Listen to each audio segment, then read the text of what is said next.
right, gentlemen, well, let's go ahead and dive into session number 9 of Trouble in Theondir. In the previous session, we picked up just as our group of adventurers had stumbled into a brutal conflict with Gorlog and a group of orc mercenaries who had been hidden away in a dilapidated warehouse near the square between Upper and Lower Gate Town. As Trago, Niv, Caroline, and Sora stealthily made their way to the back door of the building, Grogil and Bolin stood steadfast in the front, where they were met by a flood of orc warriors pouring out of the enormous bay doors. This time around, Grogil was not as fortunate in his encounter with Gorlog, quickly being overwhelmed by the orc's powerful strikes. Bolin was likewise overrun by the bloodthirsty orc onslaught, also sustaining heavy damage. The other group members were able to slide into the warehouse and join the fight, but they too were met by a surge of orc anger. The orc blades, as destructive as they were, nevertheless waned in comparison to the orc magic. With the beat of drums matching the desperate heartbeats of the adventurers, an orc shaman mage stepped forward and released a pair of ferocious fireball spells. The result? Half of the orc force left incinerated, and all 6 party members unconscious. Darkness, silence. And after what felt like minutes, hours, or seconds, it was impossible to tell, the group, minus Grogil, was awakened to find itself standing in a ring around a center stone upon which appeared Bolin's deity Lathander, with a message and a new calling to the group. The vision, however, lasted only for a moment before beginning to morph and fade, and with this, the group members awoke to find themselves chained, gagged, and hanging upside down from ropes tied around their ankles. Apparently, the group was more valuable alive than dead, and the orcs were making preparations to smuggle out their captives under the cover of night in order to sell them beyond the borders of the civilized world. After several hours of captivity, the seemingly hopeless situation of the prisoners took a sudden turn to the better. An unusual crow, with an unusually brilliant orange glimmer in its eye, flew into the warehouse and approached Trago with a mystical communication. "Follow me." In a flash, an orange shimmer overtook the group, and with the crash of chains and manacles onto the stone floor below, our adventurers, now themselves polymorphed into crows, fled the warehouse, following the flight path of the lead crow. Launching into the sky above Theondir, the flock of crows were set upon by 2 eagles that pursued the group as they careened through the Theondir rooftops towards the open window of a nondescript building in the heart of the central city. All of the crows successfully made it to safety, except for Bolin, who was mortally wounded by one of the eagles and thus transformed back into his human self, which in turn fell from the sky like a dead weight, bounced off the roofs, and landed naked and unconscious on the cobble street stone below. After being transformed back into their human forms, being fetched in Bolin's case, revived, clothed, and fed, the group faced an intense interrogation by the Druid Vyl-Dareth and his accomplice Fei-Long. Though suspicious of the group, these druids nevertheless saw potential in the adventurers to aid them in their own fight against Theondir, and therefore they were willing to risk setting them free and leading them here. Exhaustion from the long night and the brutal combat, however, took over, and the group, minus Grogil, collapsed into several beds provided by the druids as deep sleep came upon them. Poof! The 2 doors in each of your rooms swings open with violent force. "Time to wake up!" shouts the hooded figures. "Your presence is requested downstairs immediately." And with that, the hooded figures turn and walk to the end of the hallway and down the stairs to the lower level. As your senses slowly return, you are met by the brilliant early afternoon sun that is streaming through your windows. It is around 2 p.m., approximately 7 hours before sunset, 5 days before the tri-decade celebration, and 4 days before you are required to report to Theondir Keep. My adventurers, what would you like to do?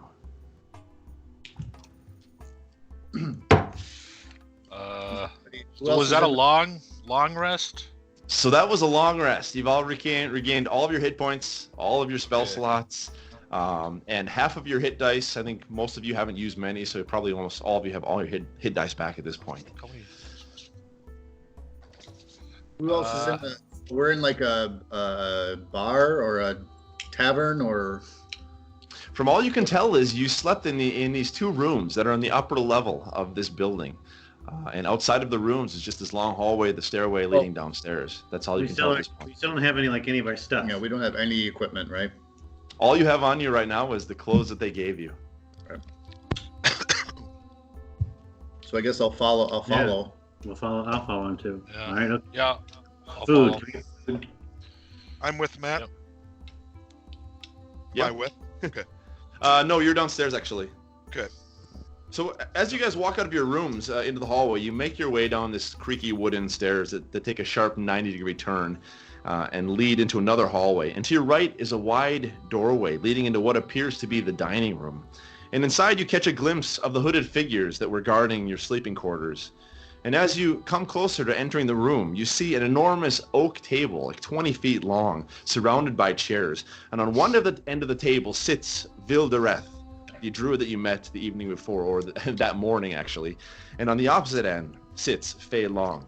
And the druid Vyl-Dareth sees you all and says, "Please come in and be seated." He says in a firm, but nevertheless rather unthreatening voice. I'm gonna sit down. Yeah, I'll sit down. Well, actually, I'm going to walk up to Vyl-Dareth and, since he's a druid and I'm studying to be a druid, do one of these things or something, He actually gets off of his seat, stands up, and out of respect bows to you. Great. And said, "Please join us." Rock and roll. I'm gonna hop down at the head of the table and pop my feet up.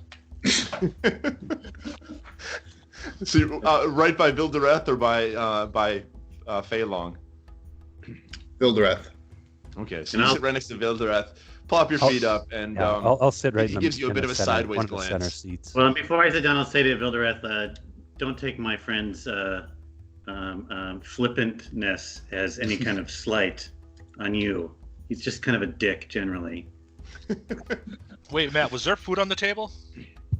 No, the table's completely empty. Okay, then I'm just gonna sit down. where- Vyl-Dareth looks at you, Caroline. He says, "I've been observing you long enough since you came to the Riverside Respite to know that this one is a bit special.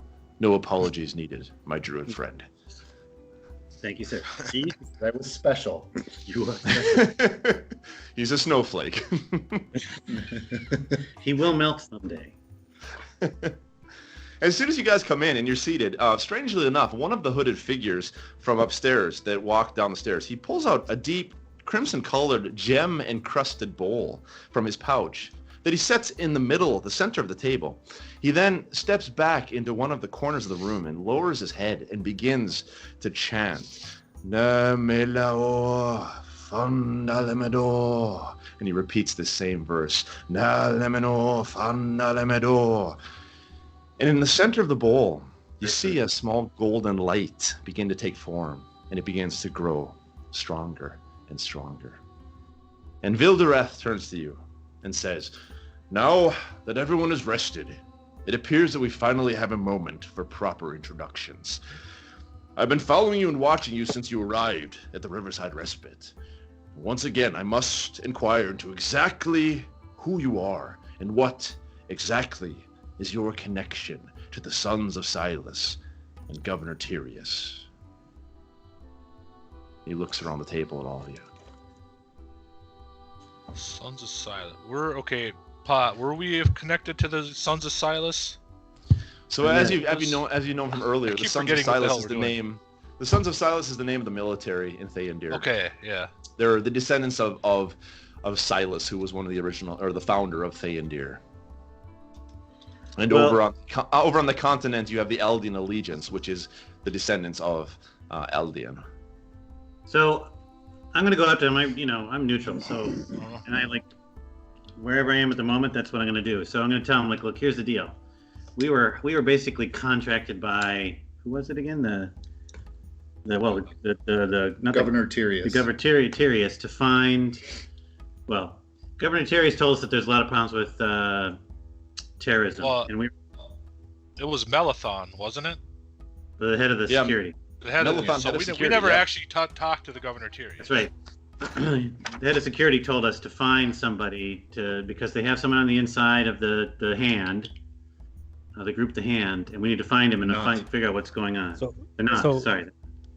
Quick question: is Melathon the leader of the Sons of Silas, or are they two separate divisions or whatever you want to call them? So Melathon is the head of security in Theondir, and as the head of security, he's not actually the head of the military, though he has a lot of power in the military. Okay. He's sort of second in command, though, to Sirius, in fact. Like cops versus army kind of thing? Yeah, kind of. You could say that. Okay. All right. But Governor Tyrius is ultimately the one who has control over the military. He's the one who has the final say. So we're basically contractors. We've been hired. We're thugs that have been hired to find this person and figure out what's going on.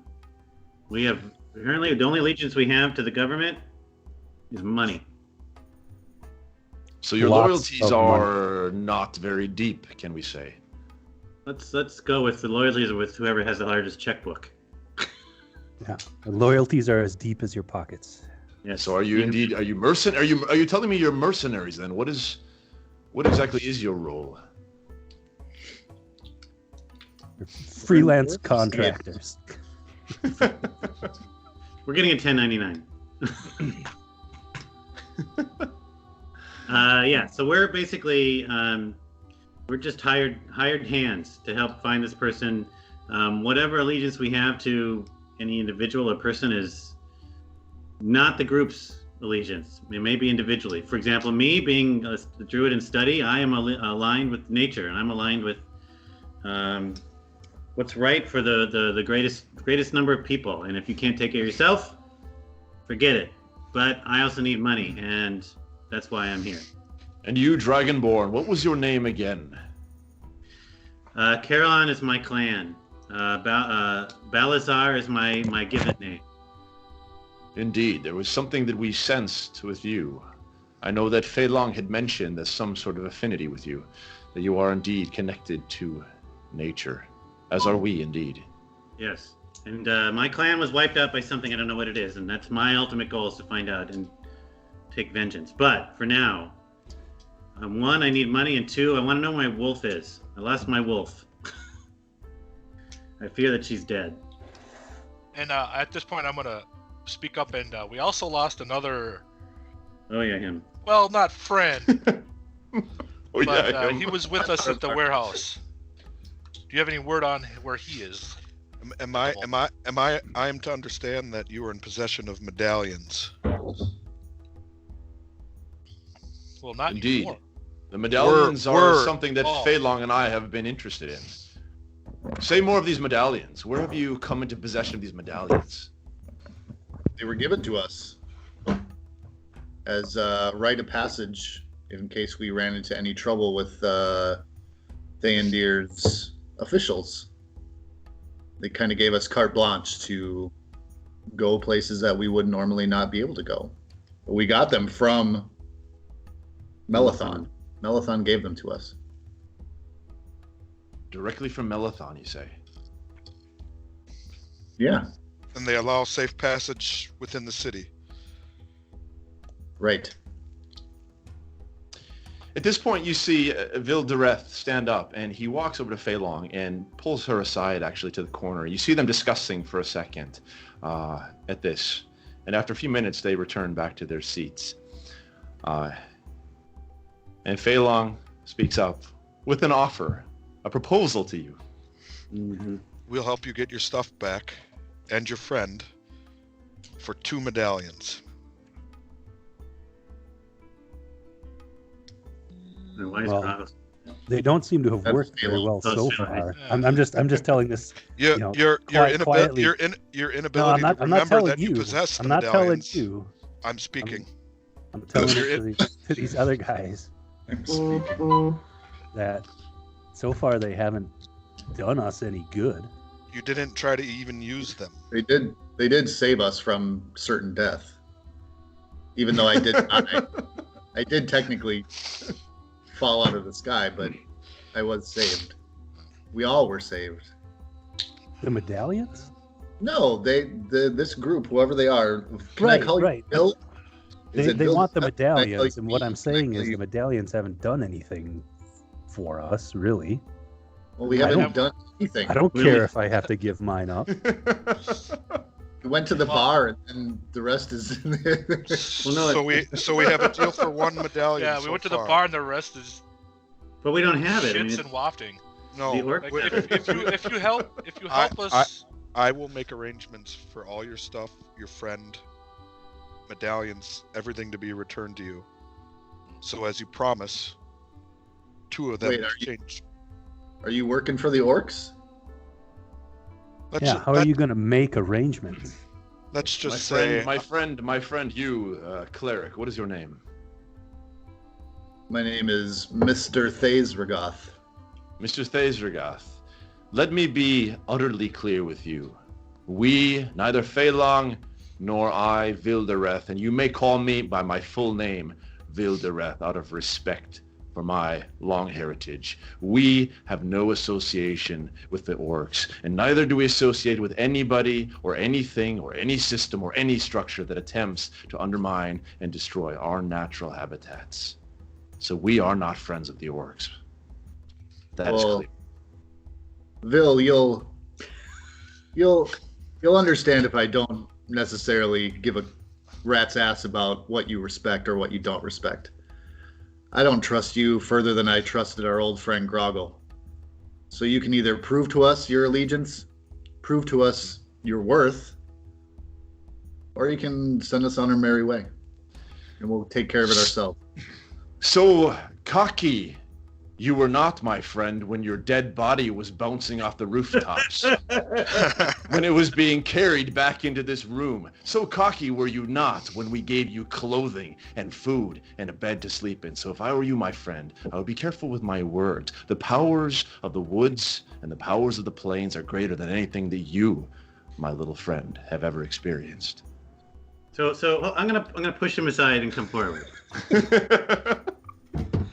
I'm gonna say, okay, Master Vyl-Dareth, let's do this. So if you can get our stuff back and their friend, all that, I believe we have one medallion, but we're gonna we'll pledge it to you, but we're gonna need it for our travels because that's the way we get around, and that's the way what's it, Megadeth or whatever his name is. You didn't listen. Each of you has a medallion. We all request have two. medallions, right?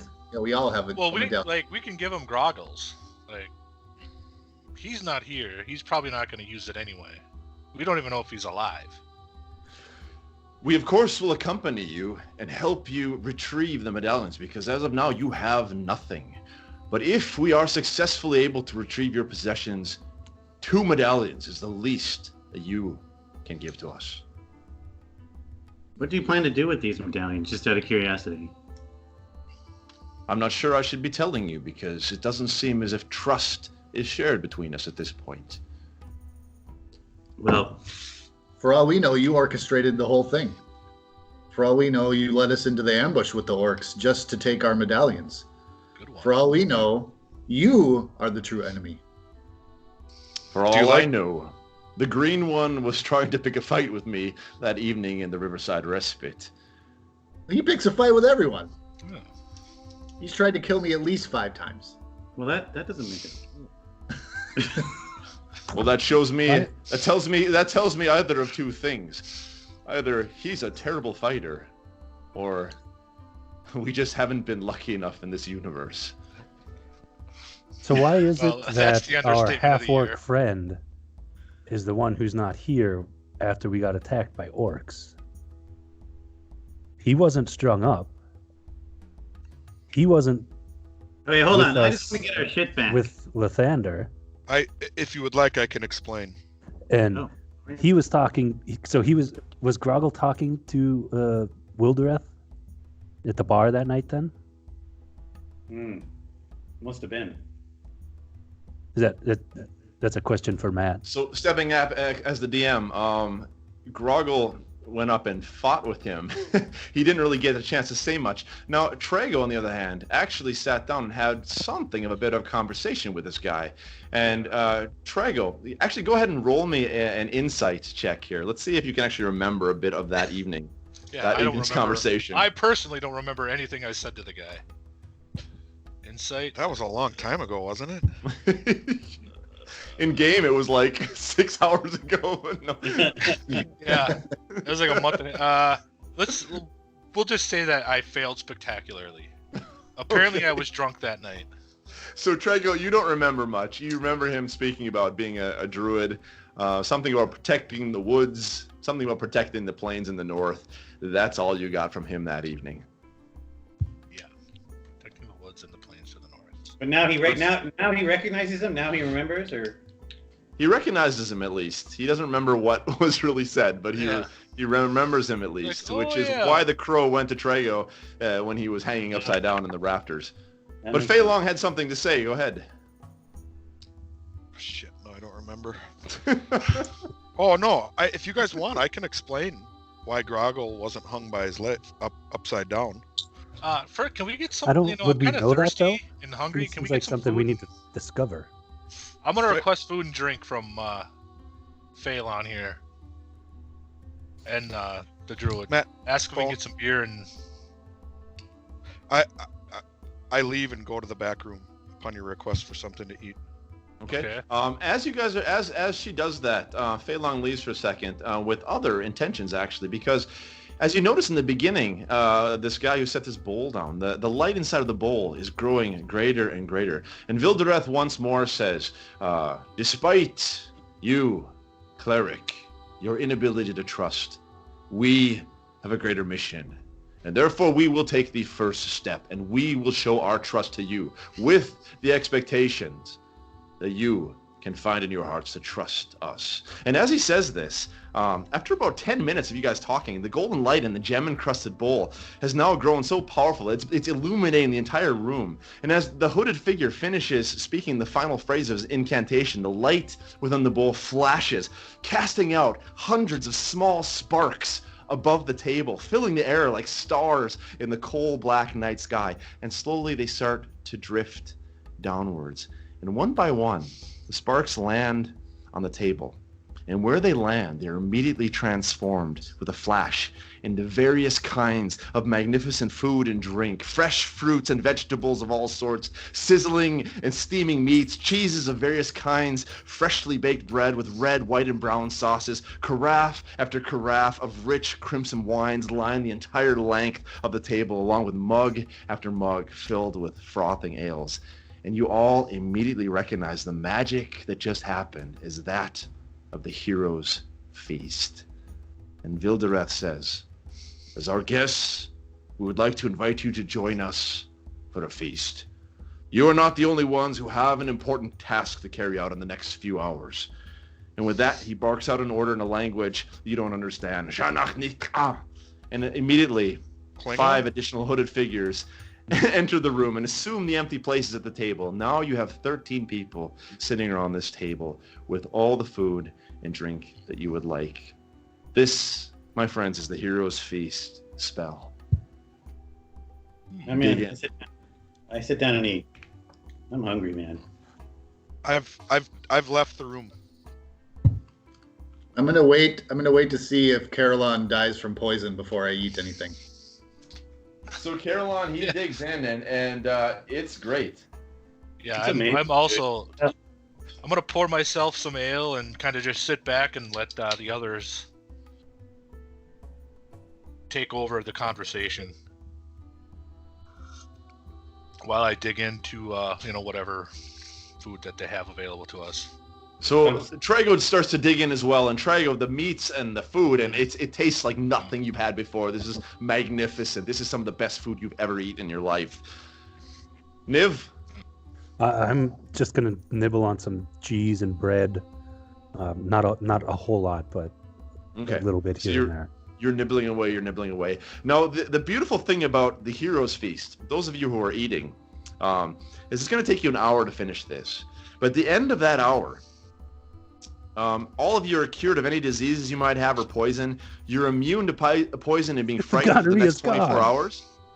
And you make all wisdom saving throws with advantage in the next 24 hours. And now all of you get to Okay. increase your maximum hit points, and you gain 2d10. So go ahead and roll that out now. Those Like of you who are permanently?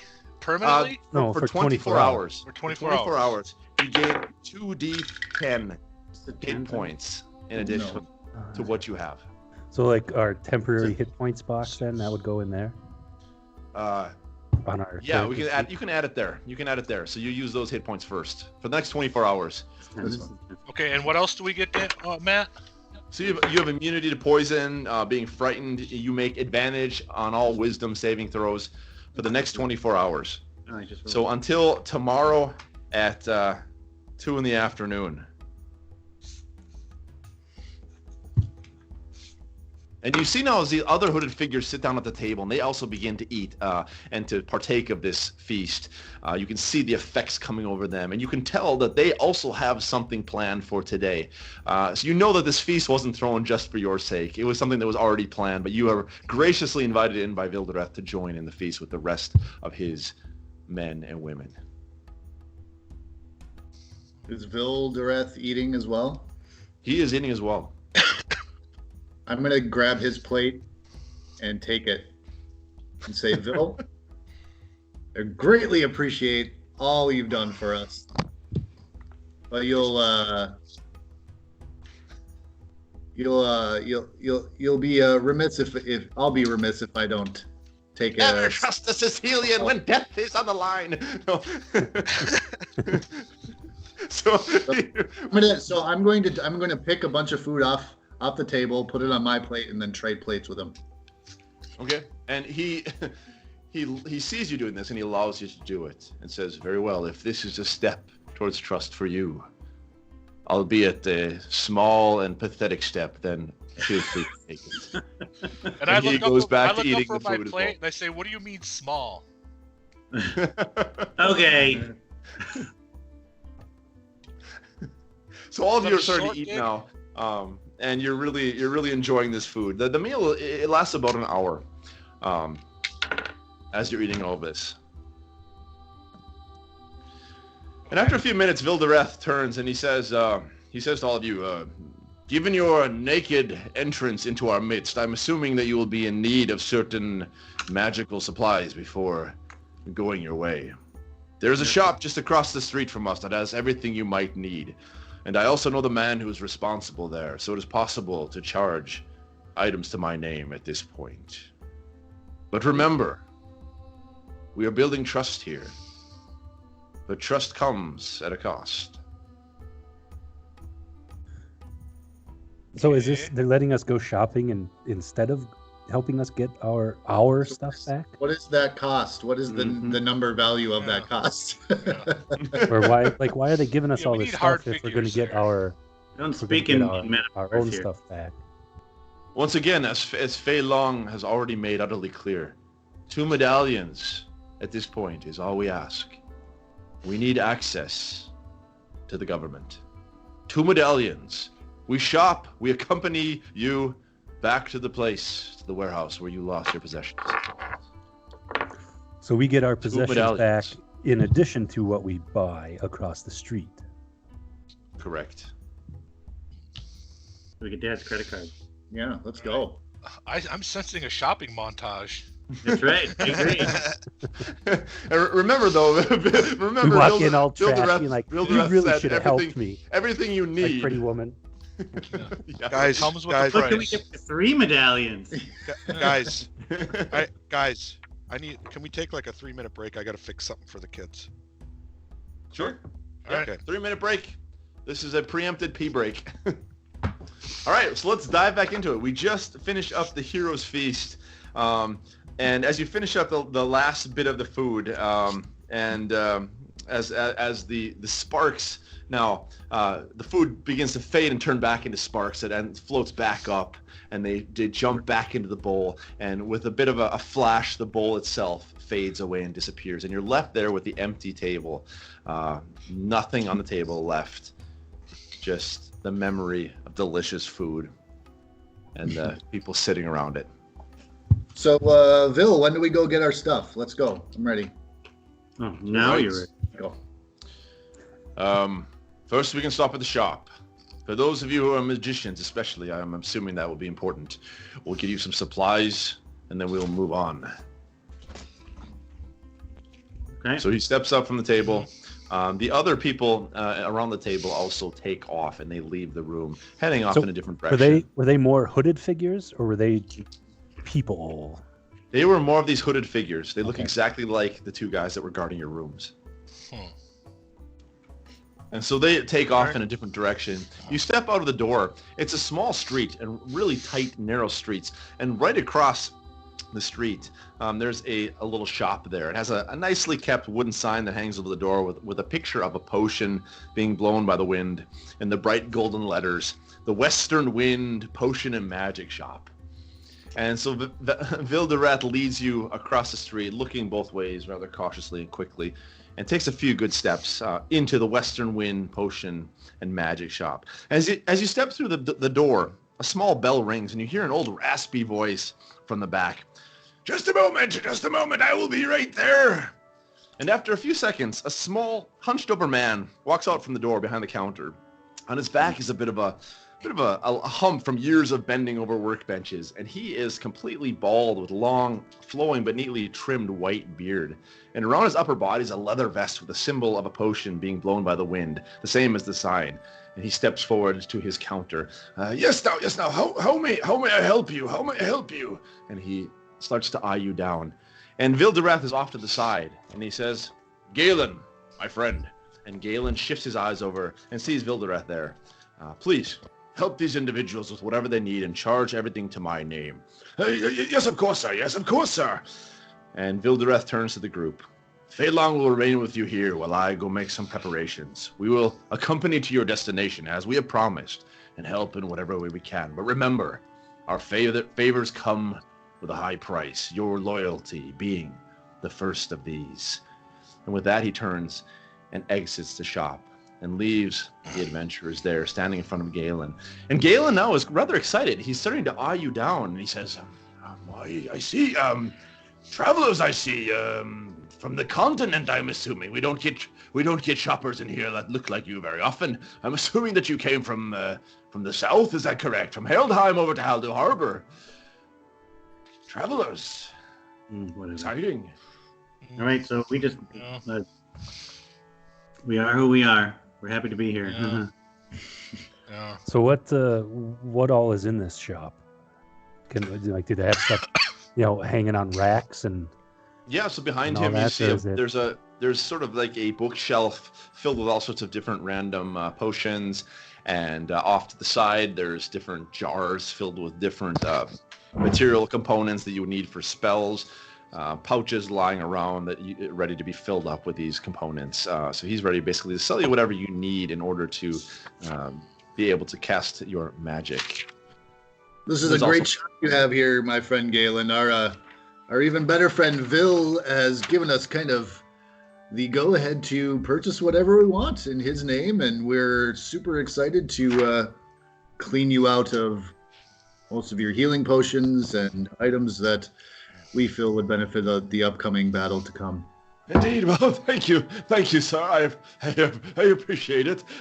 We are quite proud of our shops. We have another one in Upper Gate Town. We have one in Lower Gate Town as well. We have one across the center city on the other side, and we've even been able to expand out our business. We're quite proud of this. We have one in over in Haldor Harbor. We also have a shop that we were trying to start up in Sir, Middendorf. sir. Of course, that hasn't. Sir, Yes, sir. let them shop. Okay. Yes, ma'am. Yeah, I was gonna say, wasn't he? Yes, ma'am. So it's us four and Fei-Long are the only ones in here. Yeah. Yep. And Galen is standing behind the counter. So, my friend, what sort of healing potions do you have for us to procure? We have your standard healing potions, your greater healing potions. We have a few of those that we could part with at this point. We'll take them all. I'm gonna as he's talking, I'm gonna walk over to Bull and kind of whisper to him like, do we really want to sell our loyalty? Because these people seem like they're serious and it could cause issues in the future. We need Do we have a choice? healing potions. Yeah. This is stuff we need. We don't. While those two are talking, I'm going to go up to Galen and compliment him. You got a lot of nice stuff here. It's a great shop. Thank you, sir. Where's the good stuff? I want to see the good stuff. Not quite sure what you mean by good, sir. I mean, we have the standard. We have the standard potions and supplies that you would expect in any magic store. You do, We have, but you're also on good terms with what seem to be quite powerful folks. You've got to have more than this for them. And we're with them now. He looks to his left and right, and he leans in a little closer to you, Niv, and asks for you to come a little closer. And he kind of whispers in your ear, "We do, of course, have peridot dust, if you're interested in that." And he steps back. Okay. You do you? That'll be of course, enough. if you're- That'll, old man, that'll be enough for now. Continue shopping. Yes, ma'am. Yes, ma'am. Indeed, indeed. If you're interested in some more, what shall I say, experimental potions, we do have a few of those left over from our previous employee, my brother. In fact, Verriman, when he used to live here, he used to experiment with potions, but he's moved on to Mittendorf, unfortunately. I haven't seen him in many years, at least not since the accident. He lost his vision in a terrible accident, and unfortunately he could not remain working here, so we had to leave him go. But he's always been something of a loner, and he had Matt, some crazy idea of moving Matt, on to sir. reading. Good Yes, sir. Yes. I was gonna use my mage hand, invisible mage hand, to put my finger up to his mouth, and like to shut him up. Good sir. I believe we may have run into your brother not too long ago. Is that so? How He's is my so- brother doing? He sold us some He's- very interesting and very, very good potions. Indeed, I he, remember- We told him we were on our way to Theondir, and he said, make sure you check the Western Wind Potion and Magic Shop. My brother there has some of the best potions any money can buy. You'd be very proud. He's doing some great be. marketing. You should be very proud of your brother. He's doing very great things up in Mittendorf. Tell me, sir, how is Vermin these days? I haven't seen him in years. He is healthy. Better than vibrant. ever. Oh, that is good to hear. The poor Vermin has never responded to my letters. I've sent him hundreds of letters in the last 10, 15 years, and he hasn't responded to any of them. It's good to hear that he's doing fine. Okay, this is great. Where do you know where I can get like a longbow or maybe a short sword? Across the street, there is another I'll find- store that deals with that. Here we deal only with potions. But indeed, Verriman, it's good to hear that you've met Verriman. When he was working here, he was going on and on about some sort of potion he was creating. He called it, what did he call it? Theondir Thunder or something like that. And he never really made anything of it. But now that I think of it, there's in fact a few of those bottles left in the back. Let me go check and see if he has anything of that left. And he walks around to the back. Gladly take any of his potions that you could possibly give us. Comes back, and he's got this little rack, and inside of it you see there's 6 bottles of various colored potions, and he slams it down on the table and he says, of course, the Verriman was always a bit of a crazy man. He was never quite successful with any of his potions. But all of this is just collecting dust. I'd be happy to get rid of these. To cover the costs of the flasks, 20 gold pieces, and you can have it. We were going to throw it out sooner or later anyway. Well, I don't think Vil would have any problems with us taking these off your hands and putting it on his tab. His tab.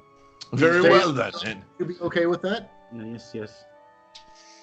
Fei-Long, is that okay? I'll take her Acceptable. silence as That's acceptable. So but, he but sets I will, these. but I will remind you, open generosity only goes so far. There's a And I reason will- why Fei-Long is left here. close to the edge as possible. So he writes down in his little book, he starts to keep a tab here, 20 gold pieces, and he passes you over this container, and there's 6 different bottles with, for all you know, what you can call Theondir Thunder. Six, Are are they all, Potions that, I'm gonna- from I'm gonna ask from him. Verriman. Tim, go are they ahead. all the same potion? Like, so I I don't have know. 6 bottles of Theondir Thunder, or are they all different potions? 6 bottles of Theondir Thunder, all of which are different colors. So you have no idea, but And he has like he as a professional doesn't know what they do. He can't tell. He can't figure it out. Well, my brother Veriman, he was a bit of a crazy man. If I were you, I would simply dump these out. Keep the flasks for your own potions and use them again some other time. I'm sure Veriman was not very successful in his concoctions. I wouldn't trust this. They probably would give you a stomach ache, if nothing more. And he passes them up to you. Okay, time out. Did Grogil drink one of the Mittendorf Merryments? Someone I did.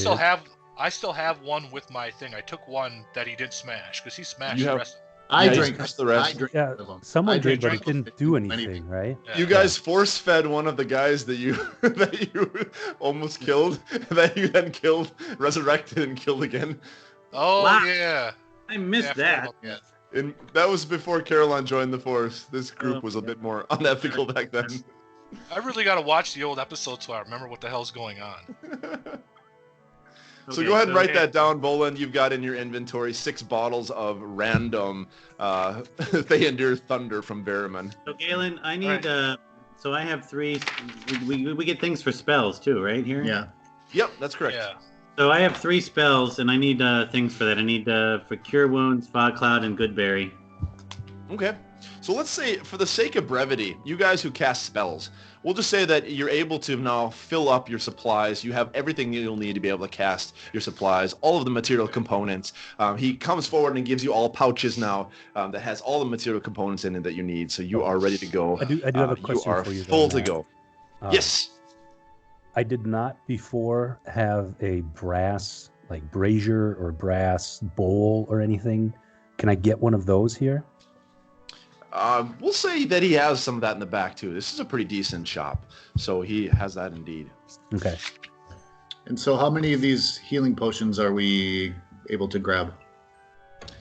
He looks behind him on the bookshelf behind him, and he sees there's 5 of them sitting there. Well, we were able to get you these 5 for now before I get in some more and have some time to concoct some more. But these 5 greater healing potions would be, I'd be willing to part with them at this point. All right. We'll take them all. So he passes them over to you guys. He'll give us things to carry them as well, I hope. Yep, so you have pouches, you have leather pouches, and everything you need. Okay. So I have Okay. a few more questions, Matt, just because my stuff is so specific. So Yeah. like I now have a diamond again worth 80 gold. Yep, Okay. absolutely. Yep. Okay. Yeah. This is a good magic shop, so he's going to be able to fill you guys up with whatever you need. And how many great healing potions and how many regular healing potions are there? So you had 5 greater there.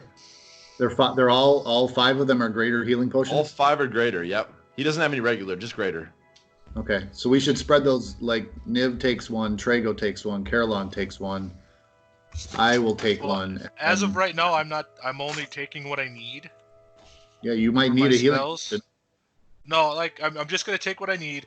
As I'm walking around, Matt, do I notice anything in particular that looks particularly useful to a rogue type character, or just like that looks expensive, sitting on the Give me shelves? Give me a quick Arcana check, actually. Ooh. And Matt, do they have any like Shit. spell books or anything like that? Yeah, spell books, empty spell books are there. Absolutely, yeah. And No, Niv, I you mean- definitely need a spell book. Right. So I'll get one of those, but I mean a book that has like, or a scroll that has spells on it. Okay, yeah. He actually doesn't have any scrolls. He Okay. just has the material components. Yeah, it doesn't actually Okay. have scrolls there. I only rolled Very a 9. Okay, you notice some different odds and ends and trinkets, but none of them really sticks out to you as being that special.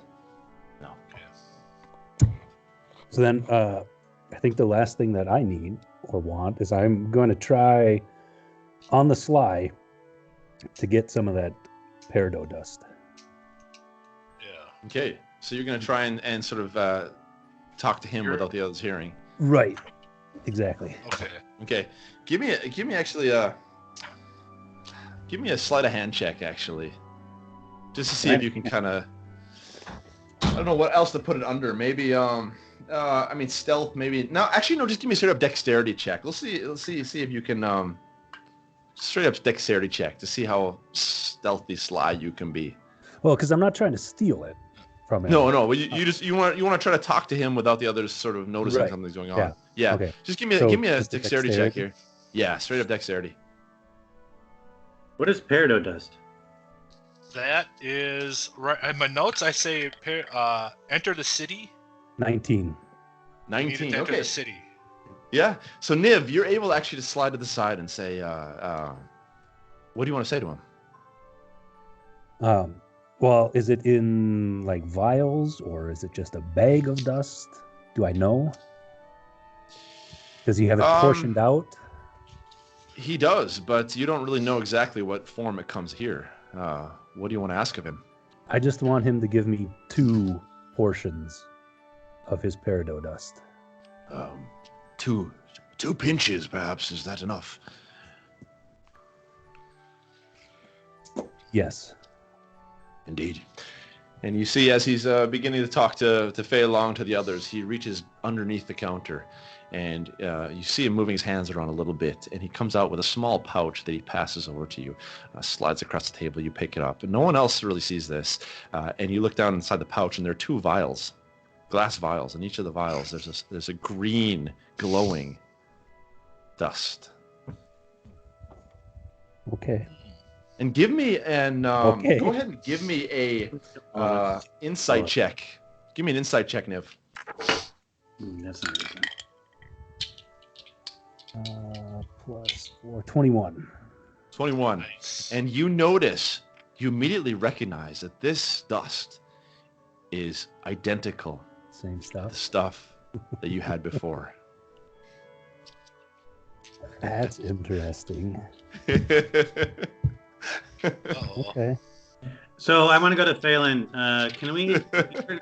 We're gonna need more than potions and stuff. You know, even if we're gonna get our stuff back, we gotta protect ourselves until then. Can we So, go over to wait. the shop? Can I? Are they just offering to help us fight the orcs and get our stuff back, or are they going to actually go in and get our stuff back for us? They're probably not going to just walk in there. They'll probably be willing to help you fight. Okay. So we're gonna need And who knows how much of a forward roll they'll take. They're Right. willing to take you there and to help aid you, assist you. So Niv turns to Fei-Long and asks if it's possible for them to go to a shop and get some armor and some weapons as well. Mm-hmm. I do have a question though. Sorry, Matt. Yeah. With all of our components, Mhm. like my Find Familiar has specific requirements for the amount I have. Yep. So how much of that do I get? Let's Because say each cast needs 10 gold worth of material. let's say at least 5 casts worth. Let's say that. Okay. Yeah. We'll give you 5 casts worth of each.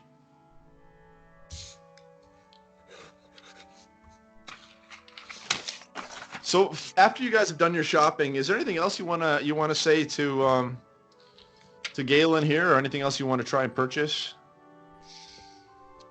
Is there any? Do you guys have any idea? Like, would there be an advantage to talking about more about his brother? Is there anything that we can get out of him that we need to?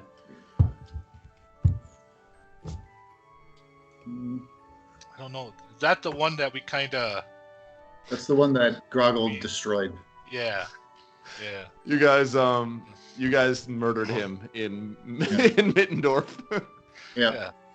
So, He turned into like a big orc or something, and then Grogil just right. cut it. Yeah, And then brother um, bulk on us. Yeah, during that fire or something. Brother. Yeah. Yeah. Okay, maybe you want to tell him to go bury him. No. We already told him he's doing good. Okay. Yeah. You guys are terrible. So So as are you we- guys are finish we- up we're- here, Yeah, as we're leaving, I'll just tell him that we'll keep an eye out if we come across Veramon again. Yeah. We'll tell him to write you back. indeed, good sir. Will you be heading back through Mittendorf anytime in the future? He asks you. Oh, I'm sure we'll be all over. He says, wait 1 second, wait 1 second. He runs to the back, and as he returns back, he puts out your hand, Niv. He stretches out your hand, and he sets inside of it a clasp that looks like a beetle of sorts, and he says, if you could, sir, please pass this on to my brother the next time that you see him. He would be most thankful for this. I certainly will. Thank you for all of your generosity. You want to ask Thank him what you, it is? sir. Go off in your pocket or something? Yeah, what is it? Like just a metal cloak clasp, or is it jeweled? What Yeah. does it look like? It looks like a metal cloak clasp, and Galen says it. The clasp has little value, but it has significance to us and to Verimon especially. Well, family is important. I will be Indeed sure it to pass is. it along. Thank you, sir. Thank you, sir. And thank you, Vyl-Dareth. Thank you, Fei-Long, for coming. And he opens the door and escorts you out and sends you outward.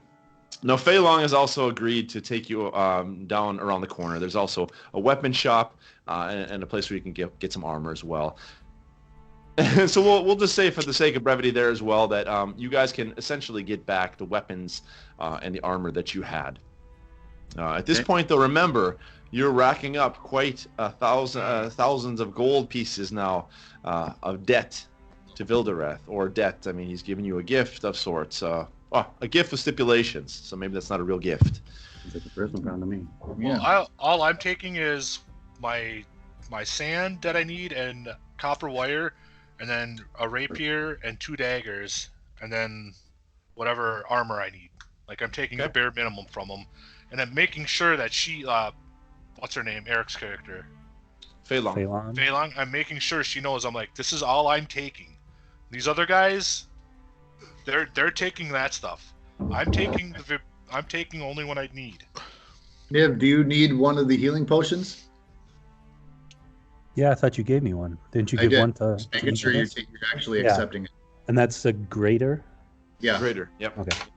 So you have 3. I have 3 of them now.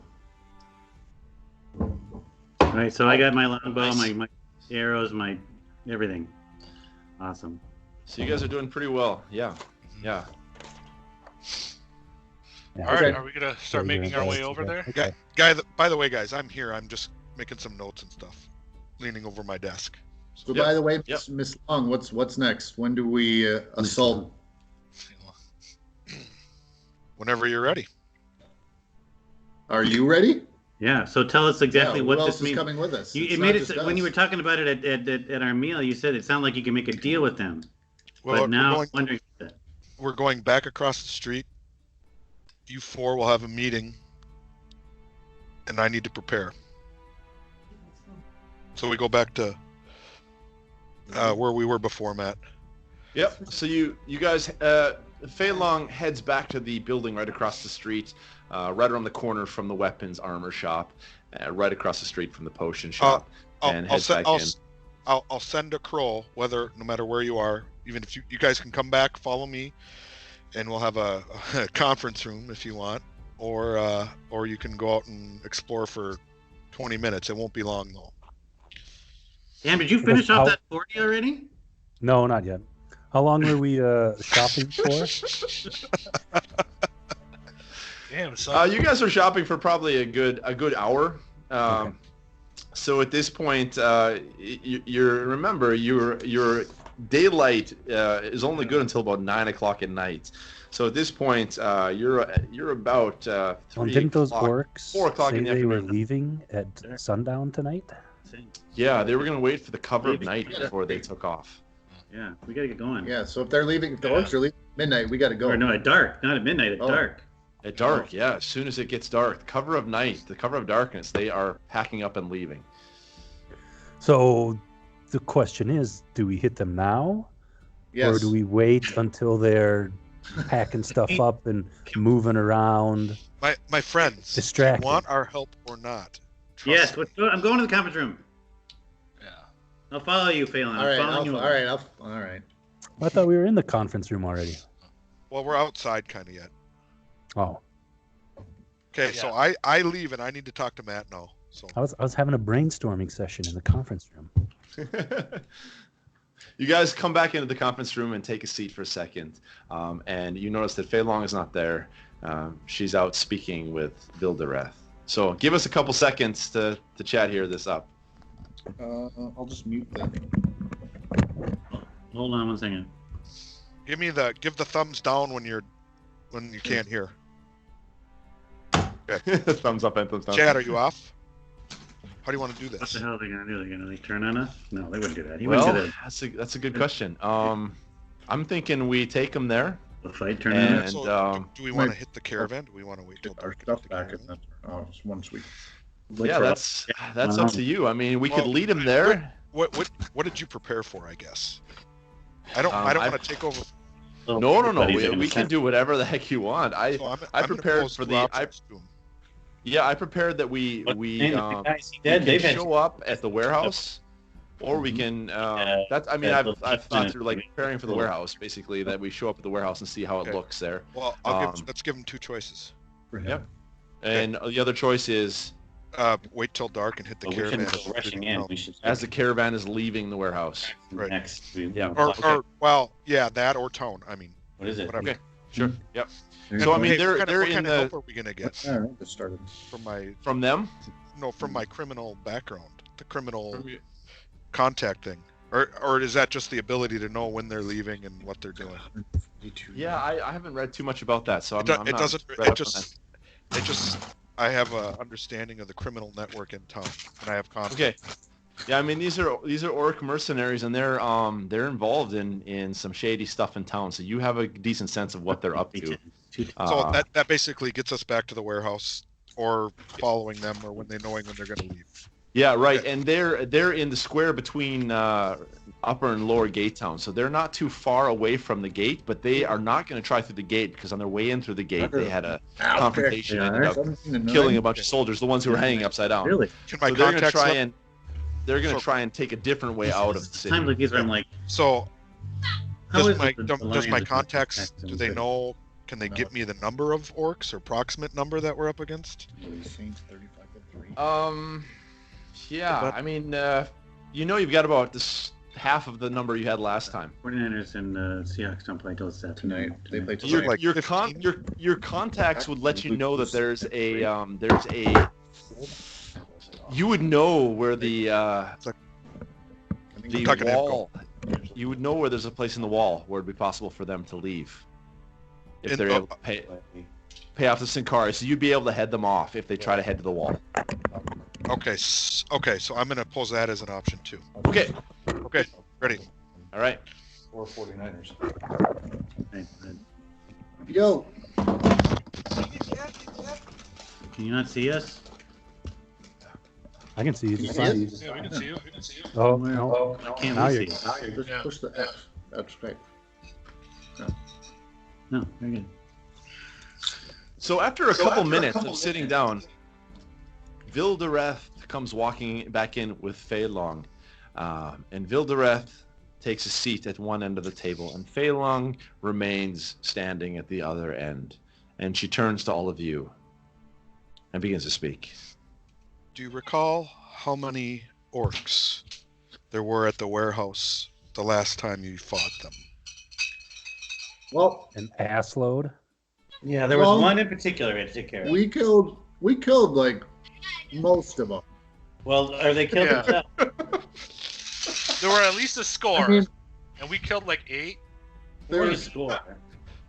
there was The- at least 25 of them, and we killed probably 20 of them. I believe your I memory is like hazy. picked myself. I don't know. Were you there? Let's If you were just say there, you didn't- let's just say I am aware of the battle you faced. Well, then why are you Why are asking? you asking? You know See the how answer. stupid you are? So, here's the deal. Approximately half of the orcs remain at the warehouse. They plan to leave at dark.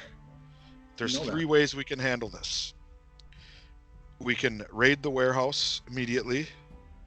We can wait until dark and allow the orcs to leave the city and try to track them. Or we can wait till dark and head them off at a secret exit in the wall that my contacts have advised me they plan to use for their escape. It makes no difference That one how seems risky. it makes no difference to me how we proceed. How much help are we going to get? Are you going to join will us in be- the fight? I will be with you for the fight and will help as much as I can. Who else? The No one else is coming with. The information I provided Vyl-Dareth leads forward, and he says, "I will also be accompanying you. And I, as well as Fei-Long, have powers beyond what most of you can fathom." Well, I think the big thing that we found was there's a shaman, and he was very powerful. And so if we do any sort of attack, we need to focus on killing him first, as well as the big guy. Very well. Gorlog. Gorlog. Those are the two that we need to pay special attention to. We can handle. Everyone else we can handle. Those two are the big problems. So if the two of you, Long and Val, want to help us defeat the shaman and Gorlog, we can take care of everybody else, I think. I mean, we killed like 20 of them. We can kill a few more. How do you want to proceed? Immediate attack straight on at the wall, or try to track after they've left the... No, let's wait. Let's wait the third option you brought up, where there's a secret exit they'll be coming out of. There'll be a choke point. And I want to do some recon. Very well. What happens if they don't use that exit, though? What if they split up? And at that point, it's going to be harder for us to track down any stragglers that run away. Remember, we attack them now in the building. If we attack now, they will not be expecting us to attack so soon. Recall. They'll be focused on getting ready to leave, and we can surprise them. Recall, they have your friend as well. We got to get our friend. And they do. Shit. Well, they have Sora, and Vyl-Dareth leans forward. He says, "The green one is indeed in their possession." I don't know about the wolf though. Sora might be dead. Is he in their possession, or is he with them? That I am not sure of. Well, if we can free Grogil, he would be a valuable ally. Yeah. He's going to be able to fight. He's going to be pretty pissed. And beat up, and he probably hasn't eaten or had got any medical help. So just to let you guys know, for a little information here, it's going to be a good 3-hour walk to get back to the warehouse from where you are. You guys flew a long ways to the center city. So right now you're sitting around 3:30 in the afternoon. It's going to be about 6:37 p.m. by the time you get to the warehouse. How long to get to the wall? 9. How long to get to the area of the wall? The wall is even further off, so that's going to be probably another 4 hours. We take them on. Or sorry, 3, another additional hour, so 4 hours total from where you are now. I got to know what's going on inside before. I mean, we need to get there and watch them. And look and get an idea. If we leave now, we can recon for a good hour before stable. Yeah. Should we head to a stable? A stable? Yeah. Are we going to walk, or are we going to get horses? Well, can't we just turn back into crows and fly? Yeah, that's a good point. They're not going to suspect a bunch of crows hanging out. We could, says Vyl-Dareth, but unfortunately that would use precious spells that I would rather be using for other means and purposes. And remember the eagles. Yeah. Hotel California. No, not those. Sorry. And then fly. Don't forget the eagles. Yeah. We're wasting time, gentlemen. It's now 3:45. All right, let's go. So let's go, and then we'll figure out when we get there. We'll do some recon and figure out what the plan is. So yeah. Okay, so the 4 of you take off, led by Fei-Long, and Vyl-Dareth. It takes a bit of a distance behind you guys and is walking behind you, scoping things out, checking things out, quite skeptical, suspicious about, always being watched. And you guys make your 3-hour walk coming through the city across the bridge leading over to the square in Upper Gate Town. And there in the distance you see the dilapidated warehouse. And there's a lot of people out now. It's still early in the evening. You're pushing now 6:30, 6:45. But the sun is starting to get quite low. It's still up, but hasn't gone down. But it's getting low down across the city now. moving close to the horizon. The shadows are growing longer and longer. And as you come closer to the building, you can see from a distance, there's something of a more intense atmosphere this time. Immediately, you're struck by there are 2 orcs that are pacing, walking around the perimeter of the building. And that's all you see at the moment from the front of the building, as you can see across the square and slightly around the corner is these 2 orcs pacing around.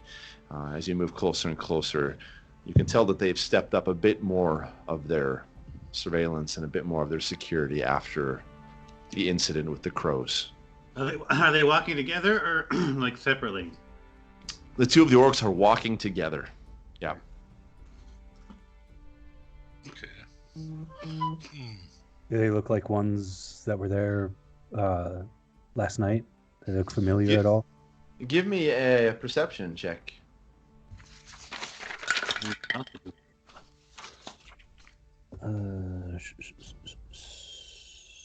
17. 17. Niv, you actually recognize them as Rudbag and Urmug, the 2 guys that were actually underneath you guys when you were hanging upside down. So they were the ones who were responsible for you guys, which is probably the reason now they're out walking the perimeter, because they let you guys get away. And if you guys want, I can actually bring it up right now if you want to see it. Yeah. Yeah. Let's All do right. that. Give me a second. I'll bring it up and show you how it looks. So there's only 2 of them. We could each up and take them. We could each take one. Yeah, but there's people around, so I'm assuming as soon as we start any kind of fighting, people are gonna scream and run away. If we like grab them when they're out of sight, I can make them fall asleep. that's a good idea. Then chop their head off. So orcs can just like walk around in the city? Yeah, that's kind of what I Okay. was wondering. Yeah. Are they half orcs or full orcs? Think about the questions you're asking, Dan. So, Think about why that might be. Oh. so there you go. Here's the warehouse. Yeah. And you see the 2 guys here. These guys in the front. This is Rudbag and Urmug, who are walking the perimeter. At this point, they're right in front of the doors, but they're moving around the building this direction. Hey, Matt. Dan just asked why orcs could be walking around in town, and I responded to him that he should think about why that might be. Sorry, say that one more time. Dan Well, asked why there would be orcs walking around in the city, and I said think about why that might be. That's what I responded. Well, I don't Okay. know if is this a world where orcs are just fine? They're accepted? Well, this is still the border between Upper and Lower Gaytown. This is the slums. This is the crime area of Theondir. It's not strange to see orcs. It's not strange to see Kenku, Baz, the guy that you guys killed. It's not strange to see those kind of shady figures here in this part of town. You would think twice if you saw them in the central city. There, it's mostly humans, elves, some tieflings, dark elves, perhaps. Very few dark elves. But over here, you get all sorts of people. Okay. All right. Here. So And maybe Like I is said, the, it's kind of the armpit of Theondir. I'd say we either block them off and take them down separately, or we take one and interrogate him to find out what he knows. Because can we see, are those big front doors open or closed? The front doors are now closed. Okay. Yep.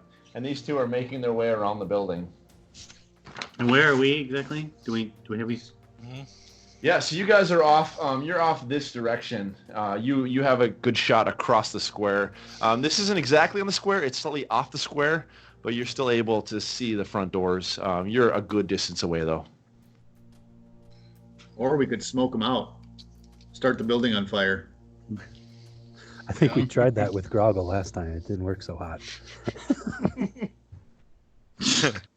Oh yeah, I suppose Grogil is in there, I theoretically. thought he was over here. I thought he was on the. I thought he was in the loading dock. Can we kind of go around the backside and look at the backside? Kind of. Yeah, I think we just need to get the whole picture. Yeah. And I want to Sure. pay particular attention to see if there's anybody else that might be watching the building like we are. Go ahead and give me a perception check there, Trego.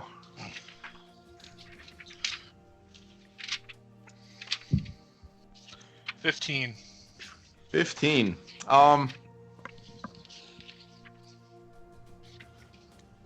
You think you maybe caught some sort of interesting movement.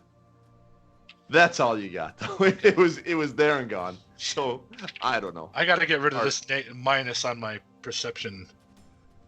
So how close are you guys going to be getting? Because if you get fairly close, and I'm talking within, say, 30 feet, you're going to need to give me a stealth check here. Yeah. Matt, I would like to cast detect magic on the Detect front. magic. On the Okay. front of the... Yes. And as Fei-Long casts detect magic, really good, actually. That's good you did that. You notice that there is a magical essence coming from the front of the door. Something reminds you of an alarm spell. There's something going on with these front doors. The orcs have clearly done something to prevent people from just walking How long in. does it last? We like walk around the building, even if it appears anywhere else, would be able to see it, or is it just like instantaneous and it's over? Detect magic. How long does that last there? Fei-Long? I almost got it up. Hold on. I think it's a small range too, a small area. Yeah. Let me just check it too. 30. Oh, how far away do we have to be? How far away are we? You're Depends how across close the you want to get. square, but you can get as close as you want because they wouldn't recognize you. Yeah. Okay, so I turn into a mangy dog, Matt, and I get within 30 feet to cast magic, detect magic. Is the polymorph is that a concentration spell? Because is that Are you able to do No, I both? just it doesn't say. Hold on. Sorry, guys. Still learning. a new character? I sprung this one on Eric. Are you casting polymorph? No, not polymorph. Wild shape. Wild shape. Just an action. And I turn Okay, into a yeah, that's dog. right. You get like 2 of those. That's right. Yeah, okay. So good because detect magic requires concentration. So you guys notice that immediately Fei-Long turns into this shaggy dog and sort of trots up, and you're able to cast detect magic there once you get within 30 feet, and you notice that there is a magical essence on these doors. There's some sort of alarm spell there. This front of the building is trapped. It's rigged. Can I quickly go around the side and let me get this detect magic back up. I think isn't detect magic like 10 minutes or something? Yeah, I'm getting there. Concentration up to 10 minutes. Yep. I mean, can you walk around the back? Yeah, is the back door Walk the perimeter of the rigged building? too? Just Yeah. the whole building? As a mangy dog? Oh, that dog of mine. Yeah, and it can't get through so I can go around for Yep. 10 minutes, and it can even get through wood, but a foot of concrete or stone will block it. So as you come around the corner, these 2 orcs here, they see this mangy dog run by. One of them picks up a stone and he says, "Yeah, Druid, get out of here," says Druid back, and he throws a stone at you. And a natural one. This is Fei-Long completely dies. ching, ching, Third ching, ching, the character dog. player. Well, keeps The running. thing about it is, guys, when I'm the dog, I take on the attributes of the dog. I probably have 1 hit point. Yeah. That's good that you didn't get hit then. And so you run around the corner, and there you see, in fact, Gorlog standing on the loading dock, standing there by himself next to a cart. And the cart's covered by a canvas, and he's just standing there watching and waiting.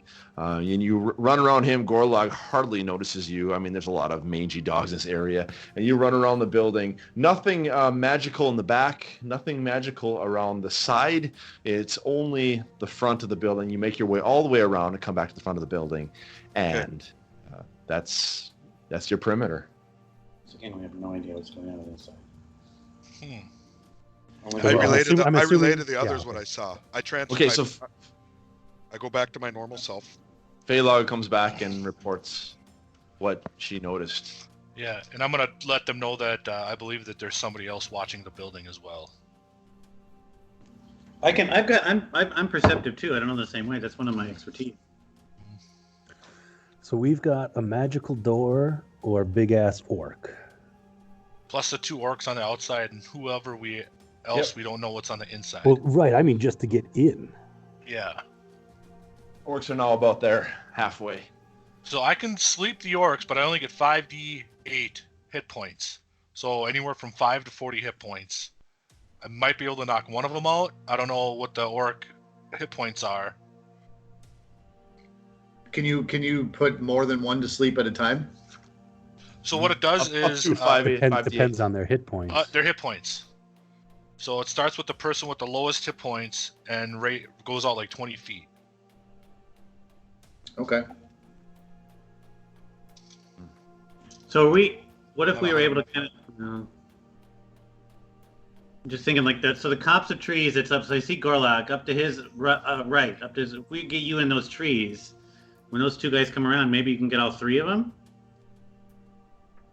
Well, I bet that's a Gorlak. lot of hit points. Yeah. Because I can only up to Gorlak's gotta 40. have a lot. Yeah.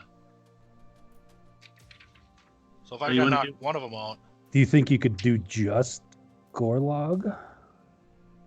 Hmm. He's got to have more than 40 points. Yeah. Yeah. And he's had a rest. He has had a rest, yeah. So he is restored. So we I got to think take these two guys out. Take these two guys out where no one else sees them. That's going to be the trick. Yeah. Actually, he's only had a short rest, so I actually need to roll for that because he hasn't had a full rest. So he's not full. His hit points aren't fully recovered. Still. To let you know that. I But think yeah, I think it's based on their max hit points though. Yeah. No, it's based on current, isn't it? Hold on here. yeah, I think it's based on current. Could we create some Think sort so. of version to lure Gorlog away? Maybe we could, I don't know.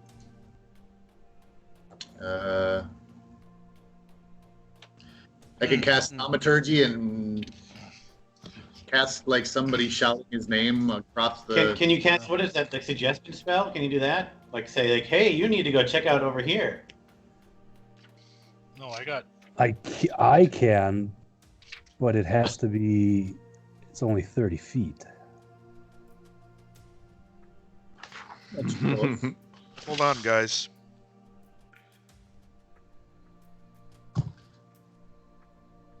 Any ideas, Val? And we don't know what's under that. Vyl-Dareth is still hanging back, and he says, "I'm willing to make a move Because when how the time far is right." how far would the What does that trees or mean? the corner of the building to Gorlag's right? How far away from him is that? Oh, you're looking at about 25 feet. Okay, but what about to the northern corner of the building, that large tree?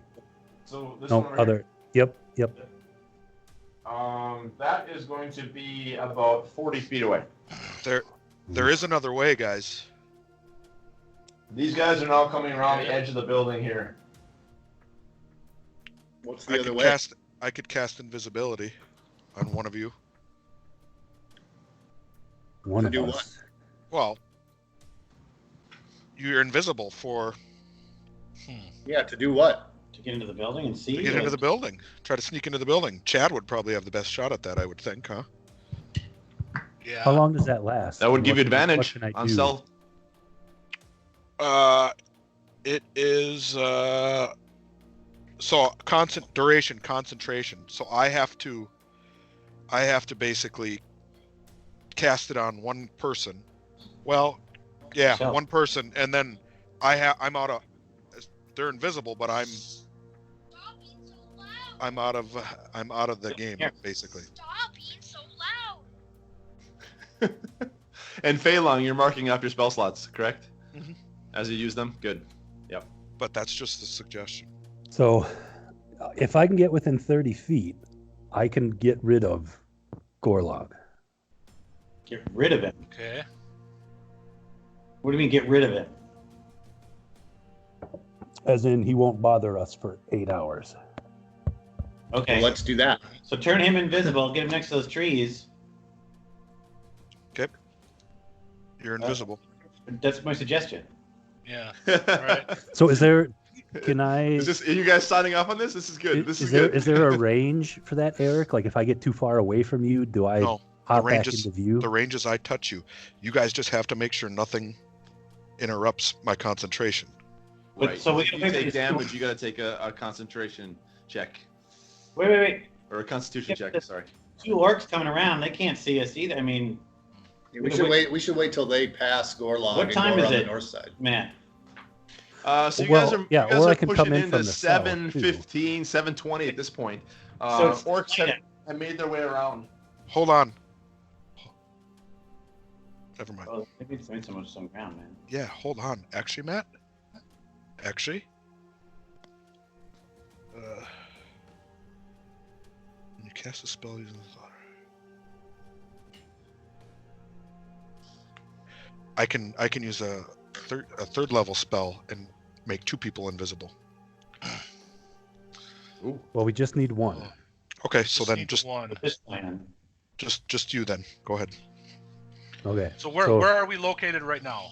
So you guys are still over here in the off the front of the building. Yeah. Off the front But of we're the building? hidden, right? I mean, we're behind cover. Yeah, you're behind other buildings and everything. You're not out in the middle of the square. There's still people walking around as well, so you don't stick out. Okay. But if you get So- close, within 30 feet, I'm going to make you take stealth So- checks. I mean, where the orcs are now, we should go around the south side of the building. Yeah, I'm just gonna go Back around the because south. orcs are by the Since tree. since I'm invisible, I'm gonna go around the south and to the corner there till I'm within 30 feet Well, of hold on. Gorlog. Okay.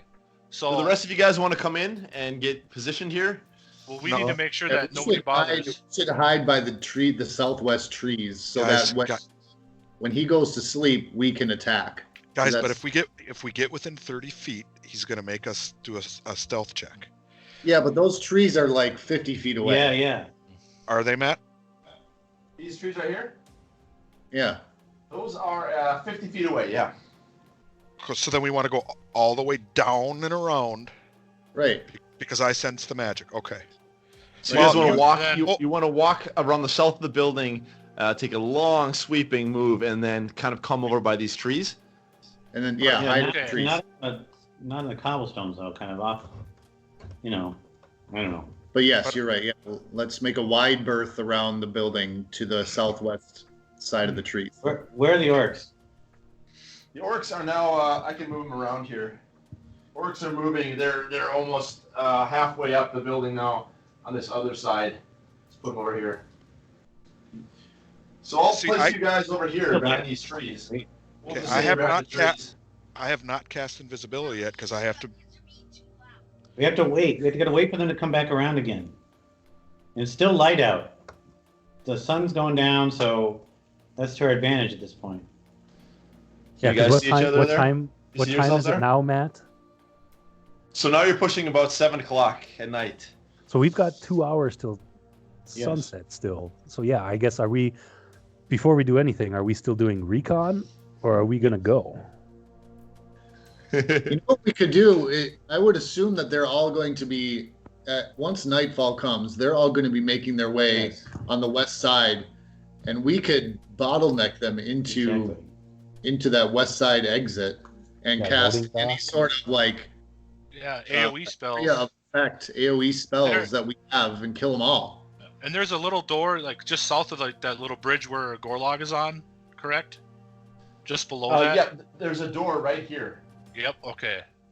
But then there's a door for him where the loading Yeah, area so, is. yeah. There's the there's a loading door dock. and there's the exactly van where the door. loading dock is. There's a door as well. Yep.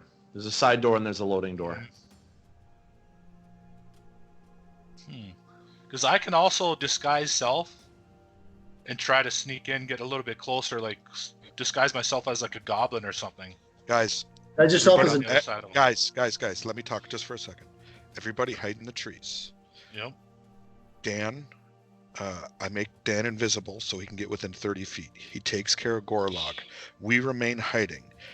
The 2 other orcs come around the corner. They see that Gorlog's taken out of commission. Then we poof. Right. Are we doing that now though, or are we waiting until sunset? Well, no, I think we should go now. We're here. But also, once you take care of Gorlog, assuming it works, then we move and take positions and try to be outside of 30 feet. 2 of us move to the other trees so that when the this other group that's to the northwest corner, so that when the other two walk around, Dan's still invisible. He stabs one in the back, and the rest converge on the other. And then Gorlog's out of the picture. We still might have to deal with the shaman, but then have much better odds. I have great concern about this feeling that you had that someone else might be watching.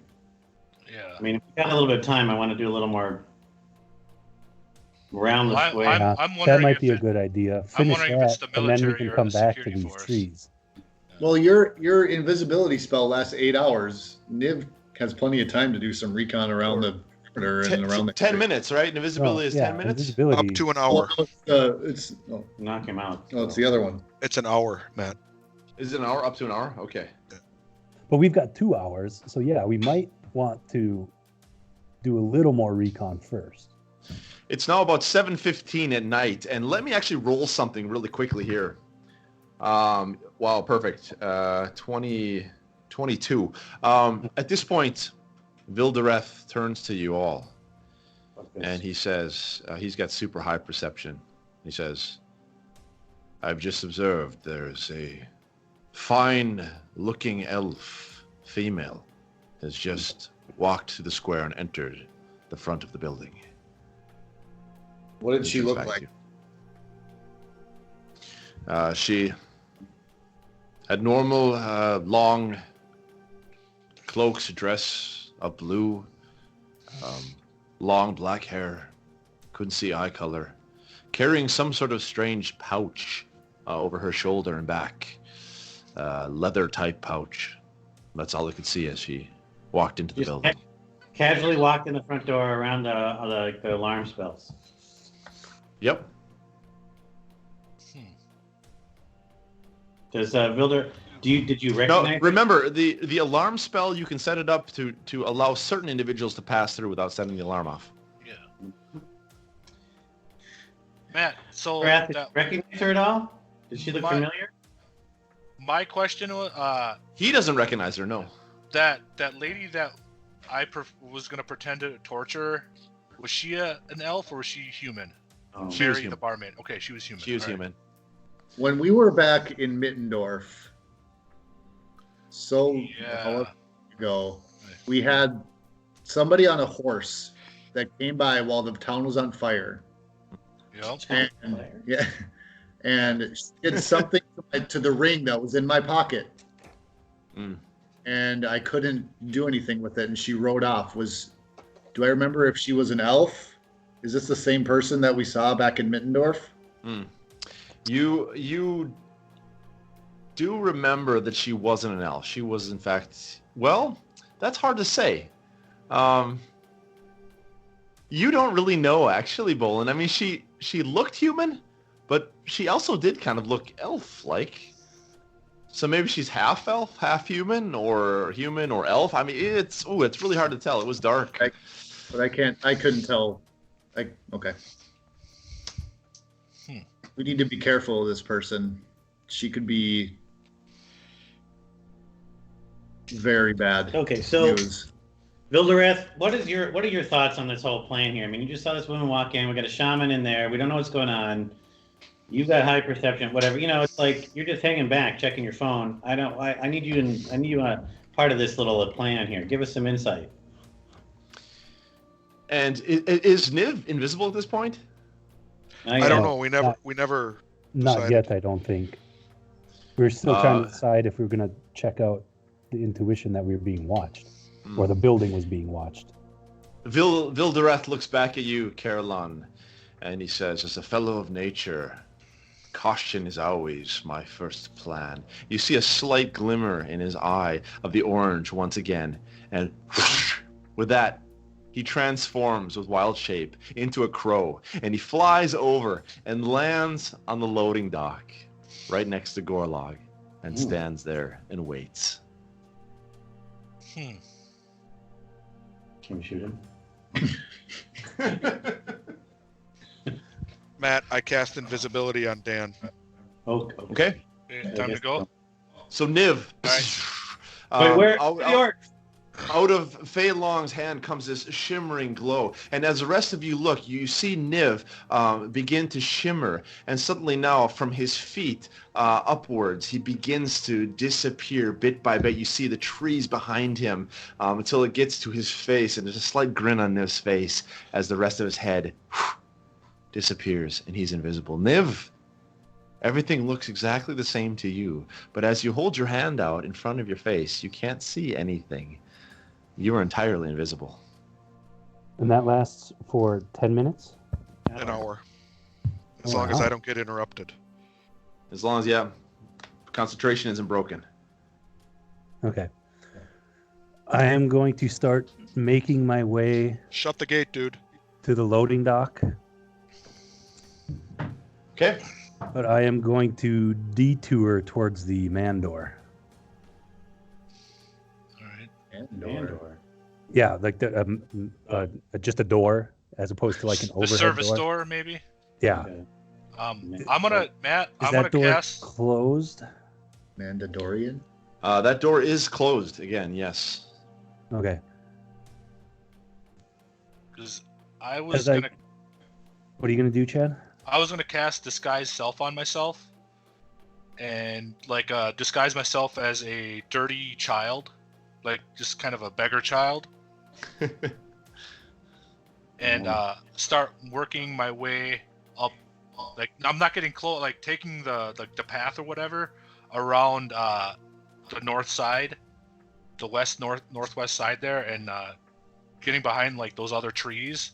So you're gonna come all the way back over this direction, or you're gonna head No, that way? that way Guys, along okay. the path. Guys, Yep, I need to take yeah. a break. 2 Follow minutes, along 5 here. minutes. My dog ate something. Okay. So Trago, you begin to move along the path, and let's take another break there, Yeah. and another quick pee break. and Well, I was we'll gonna continue in a ask sec. Matt, can anyone Yeah. see me? Can Phelan see me, or is it I'm invisible to everyone? You're invisible Nope. to everybody. Yeah, Nobody can see Okay. him. nobody can see you. So quick break, and we'll continue in a couple seconds. Okay.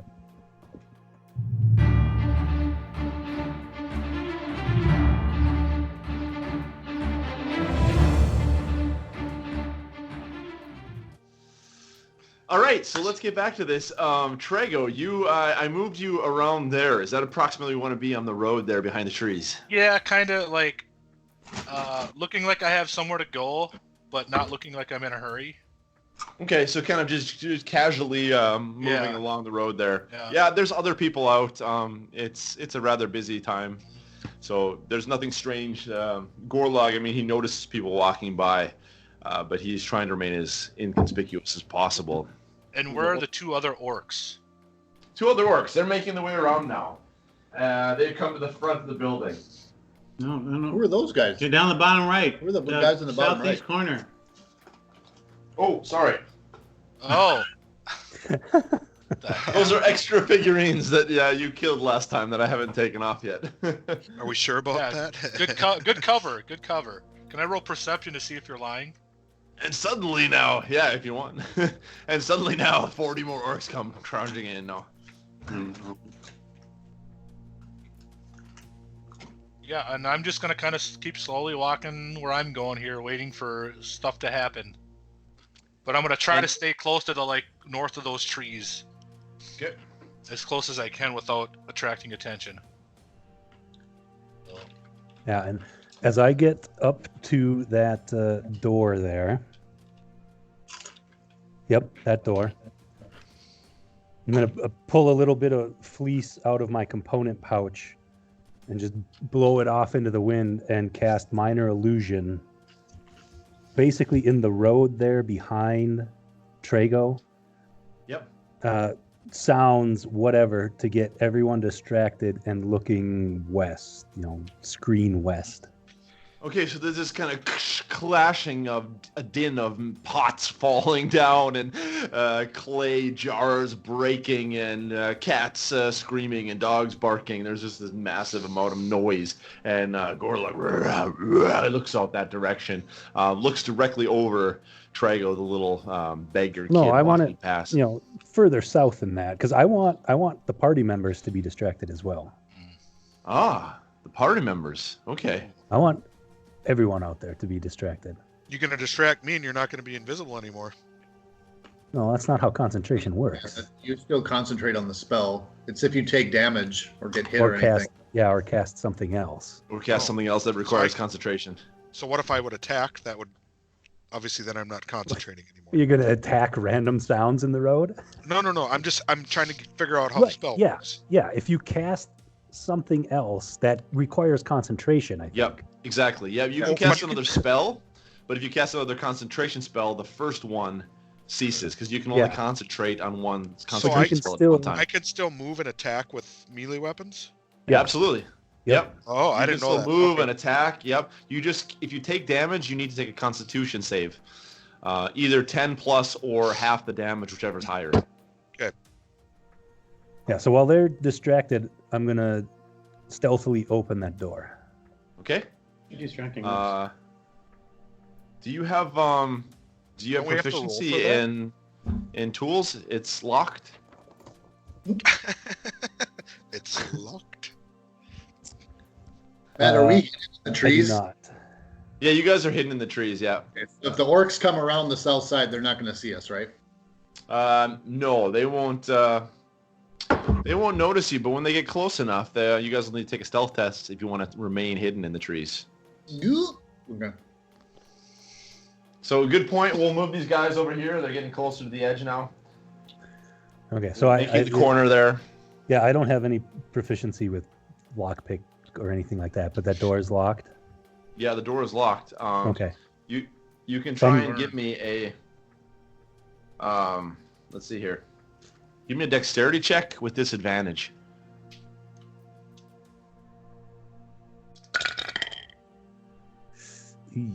5. 5. So you're trying to open the door. You're trying to fiddle with it to get it open, and nothing's working. The door remains locked. All right, I'm just they're then gonna stop casting minor illusion because I can stop it whenever, and then just go up to not Grogil, Gorlog. Gorlog, yep. And I just have to be within 30 feet of him. So as I'm at the door, I'm within 30 feet. You already are within 30 feet. Okay. You're within 30 feet of him right now if you want to stay where you are. Okay, so as I'm standing at that door then, and I realize I can't get in, I'm going to take out of my component pouch a little drop of oil and a snake's tongue, stick it in my teeth like a hillbilly with a piece of straw, and tell Gorlog, is that west? Whatever direction that is. Yes. Yep. I'll just tell him, go west, my son, until the sun rises. Walk. And just have him walk. He has to make a wisdom saving throw. Wisdom saving throw. Okay, here we go. His wisdom's not great. But he rolls a 19, so the spell has no effect on him. He looks rather confused.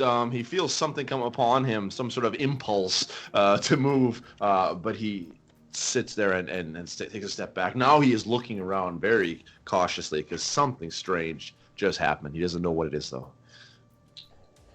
Where are the orcs? Can I just try it again?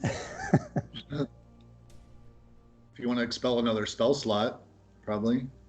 Orcs are now about halfway across the building here. It's a second level spell, and those are not great yet for me. So I would be more than happy to try and cast it again. If you want to take another spell slot, go for it. All right. What do you do for us? These orcs gonna come around. I'll tell it again. I'll say again. I said walk. Can you wait a minute? With a little more force. It's now 7:30 at night. These 2 orcs on guard are getting closer to you guys. Let's take another saving throw, and this time he fails it. And so Gorlog, hearing that sound and looking out to the west, begins to sort of walk out that direction, getting out off to the side here where the road is. So he walks that direction for 8 hours.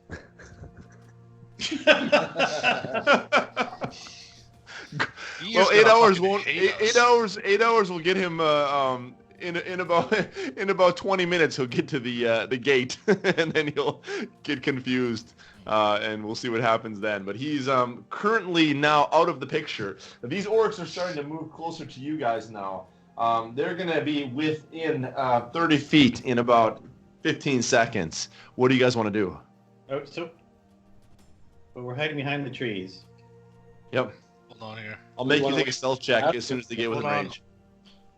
Let me look here. How close to that corner that they're going to be coming around? How close am I? Long way. Okay. You are a good... Am I within you're 90 probably- feet? Ooh, good question. Let me see here. You are 60. Oh. Hold on, Chad. 70, 80. Yeah, you're within 90 feet. You're 80 feet away. Let me do this, please. How far away am I? How far away am I, Matt? You from the orcs? Those two In the there, yeah. woods. Yeah, you guys are in the woods, so you're 55 feet away. Okay. Well, I want to wait till they're 30 feet, but okay.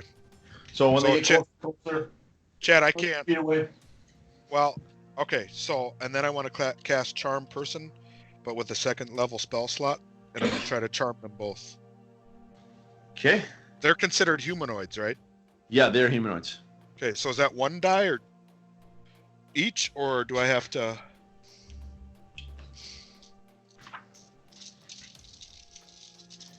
Charm person. Charm a humanoid. You can see it within the wisdom saving throw and does so with advantage if you are anyone is fighting it. Okay, so You're they not each fighting have to it. roll. Yep. What does that do? Okay. No, it So- just makes a wisdom saving throw. Wisdom saving throw, and your let's see here. Wisdom. Here we go. These guys are also not very smart. The guy on the left, natural 1, fails it. The guy on the right, 9, he also fails it. Is it a concentration so spell? No. No. So both of them now, both of them see you as somebody who is a friendly acquaintance. Right. And they, I'm assuming you step a little bit out of the woods. Yes. Just me greet though. them. Just me. They don't recognize you. They don't know who you are. You step a bit out of the woods. We'll move you guys over here a little more. And they, for some strange reason, seem to recognize you, and they remember you, and they see you as a friendly acquaintance. And I say, greetings, friends. Would you mind letting me know how many of your acquaintances are inside? Gorlog is around here somewhere, says Rudebag. And then we got 3 more in there waiting. We're waiting for the Gritsnock to come back. But once Gritsnock makes his delivery, he's coming back. You know, he made his delivery, transformed into that elf woman. Anytime he comes back, as soon as he gets back, we're gonna pack up and we're out of here. Okay, so that elf's in there already. So that's the shaman. Is there a shaman inside? That is the shaman. Oh, that's the shaman. Gritsnock is, if he's back, then he's inside, but we don't know yet. I don't know. He hasn't come back yet. We're waiting on Gritsnock. As soon as Gritsnock comes, gives us the word, it gets dark, we're out of here. Okay, what cargo are you transporting? Yeah, we got some valuable cargo. The Vyl-Dareth Legion's gonna be paying good for this one. And they kind of laugh at each other. All right. How big's that cart? Carts, yeah, it's a good 15 feet long, about 8 feet across. So, all right, boys. I did my part. Well, I think we let him pass. So you're right, thanks. That's a Let good him point. pass. Yep. Let him pass. Yeah, that's cool, dude. All right. As You they're guys not do walking, anything, can you? as they're walking by, can I move up to the loading dock door? Yeah, Nib, you take yourself up and over here. Because you got to come back and tell us what you just learned, too. So Yeah. Yeah. I go back in the trees and let them know. Okay, Okay, so I'm so these guys- gonna wait until those guys are past and like around the corner, and I want to try and open that loading dock door. where's it open? Why don't you open the back of the Kidding. trailer? Fucking Vikings. All right. Go ahead and give me a strength check, Niv.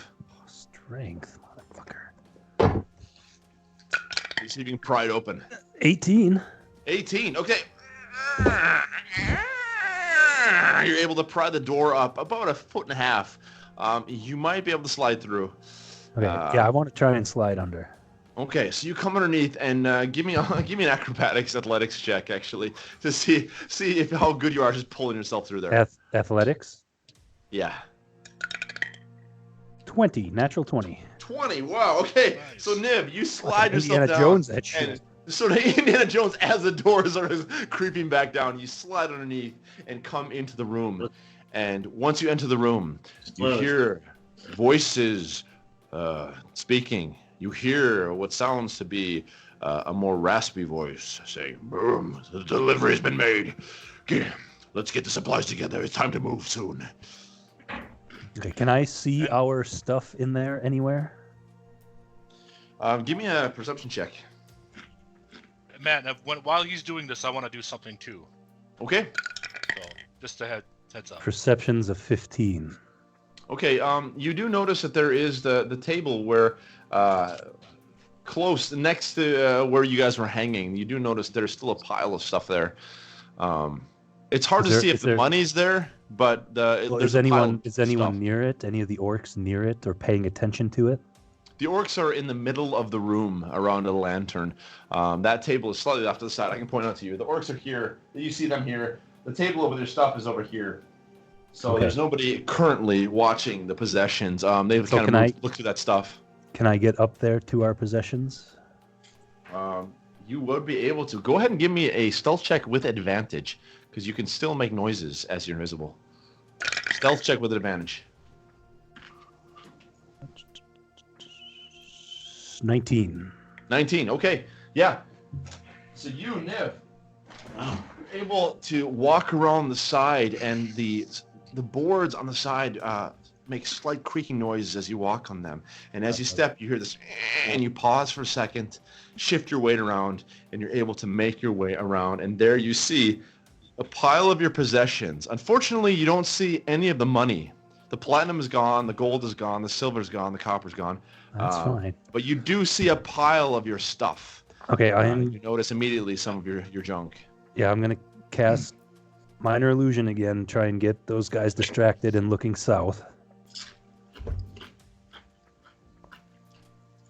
Kind of Doritos, Tim. So, Just cheese. So I mean, that's again, you create a sound or image within Extra range that lasts crunchy. for the duration. So I just make noises, images, something down there on the south to distract them. Maybe like a flash of light or something, or a... Yeah, or like a cat busting through stuff. Anything to distract them. And while they're distracted, I want to go through our stuff and look for the medallions. So as you start looking through, you start pushing through the different stuff, and you do in fact find your medallions in the pile of stuff. Those were thrown aside as if they were junk. Okay, I want to pocket the medallions. Okay, so you put all the medallions in your pocket. Should be 5 of them, right? Yep. One Can for I each of jump you. in here? Yeah, Trey, go ahead. So when I see that Gorlag walks away, the 2 other orcs, whatever, and then the door kind of slightly opens for whatever reason, I'm gonna stealth up to the thing, and I want to like lift up the tarp and see what's inside.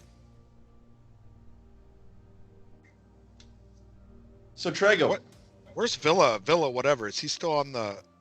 Crow? Yeah. Vyl-Dareth is still, he's still the crow. A good point. Vyl-Dareth at this point, as the crow flew underneath the door, and he's now perched inside on the same rafters where you guys are hanging before. And Trego, as you climb up onto the loading dock, you come behind this rickety old cart, and there's this canvas on top of the cart. And as you pick up the cart, you see what you saw before when you lifted up the canvas. You see chains connected to manacles. But this time around, instead of empty manacles, you see the feet of a green half-orc that you recognize. It's Grogil, chained to the cart. Okay.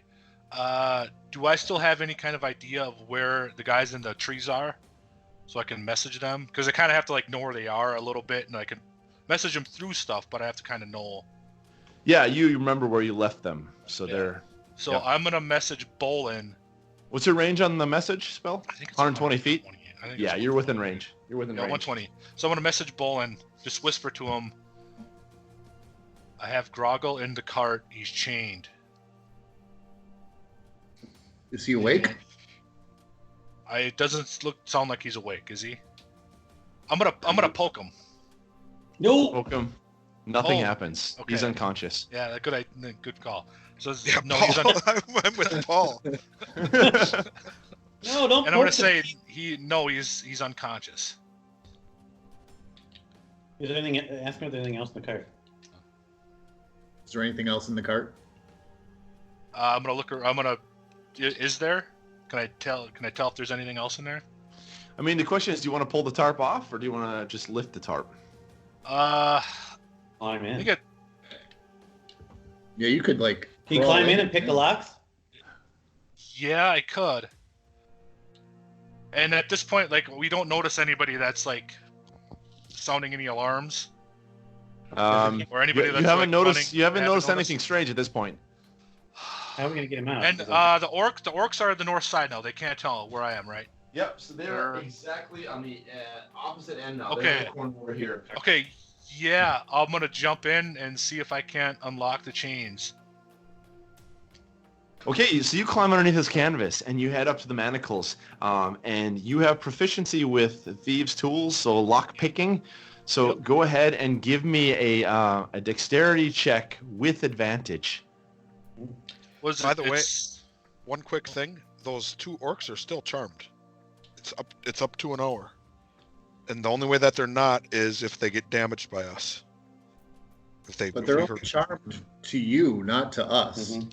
That's So, true. like, I'm you're still the there. person- Yeah. I'm still right here in the trees or whatever, right on the edge. Sorry, so go ahead. lock picking is dexterity with advantage. With advantage, yeah, because you have So- proficiency with yeah. thieves' tools. 17.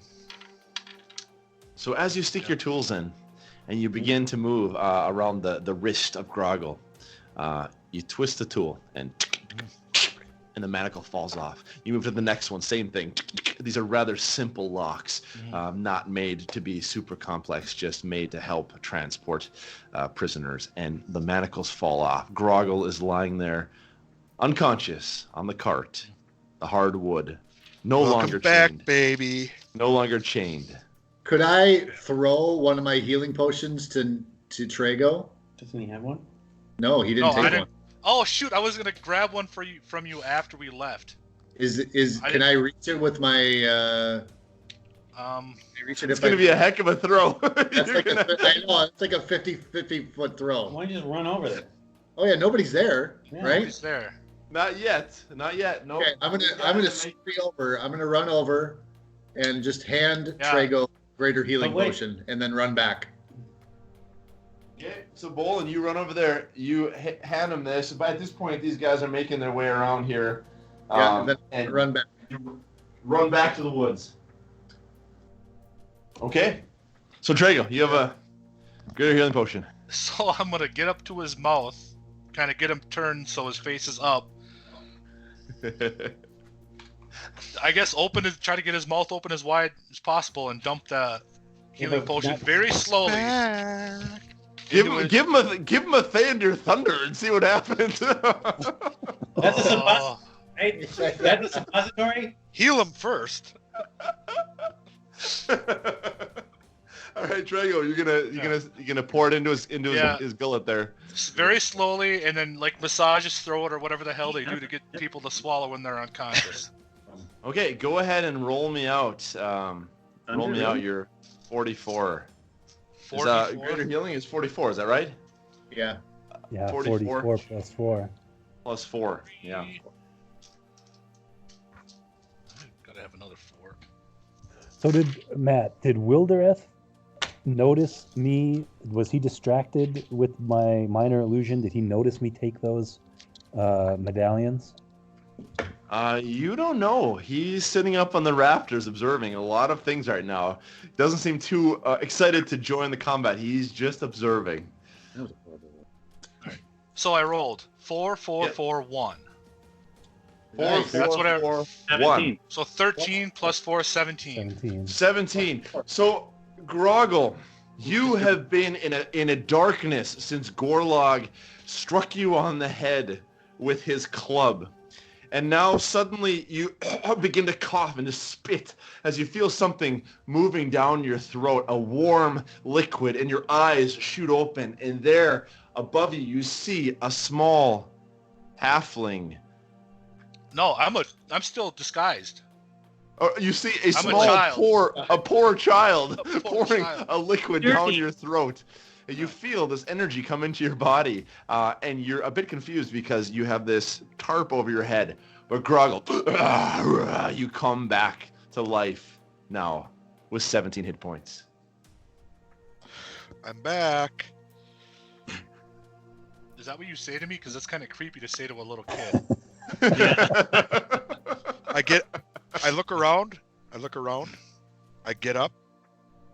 I see that Push the tarp off you. and I run west. So you're gonna head west. He's even in there. Nice. Uh-huh. He's just running west, like Is he naked? Yeah, Gorlog doesn't have any clothes on either. Like, do Ripping I have it. time to react? Like, he Sure, yeah. he gets up and starts running. So I'm gonna Yeah, try you to have time to react. cast sleep on him. Okay. where are the orcs? No, don't do that. Oh, Just- Orcs. Good question. 'Cause Orcs as are soon making as- their way around. They're about right here now. because as soon as anything happens to him, he can wake up. But what the hell is he running for? Well, Because he thinks he's gonna be he doesn't attacked. know that it was us that Yeah, revived him. you're a child, dude. He's just panicked. Wait, I'll I get can, away. wait, Oh, I can wait, message oh, him. Hold on, I can message Yeah, him. just message him. I'm gonna point at him and say, "Hey, it's Tragel. Stop." Got to roll for that. Yeah, give me a persuasion check with disadvantage. With disadvantage. Hey, did the Vikings win today? Not that I care. They lost. Well- We'll So set the that Bears? as Why Yep. even be in the playoffs? Exactly. 2 bad rolls. So 2 bad rolls. So Grogil, it's not persuasive. You hear this voice saying, "Hey, it's me, Tragel," but you're so panicked at this point, you just want to get out of there. You're running. Can I run to intercept him? Like, Don't we want to get Sora? Or is Sora dead? I think Sora's dead. Well, since I'm inside, what do I see in there? Do I see how many orcs? I obviously don't see Grogil. Is Sora in there? You see, I mean, give me another perception check.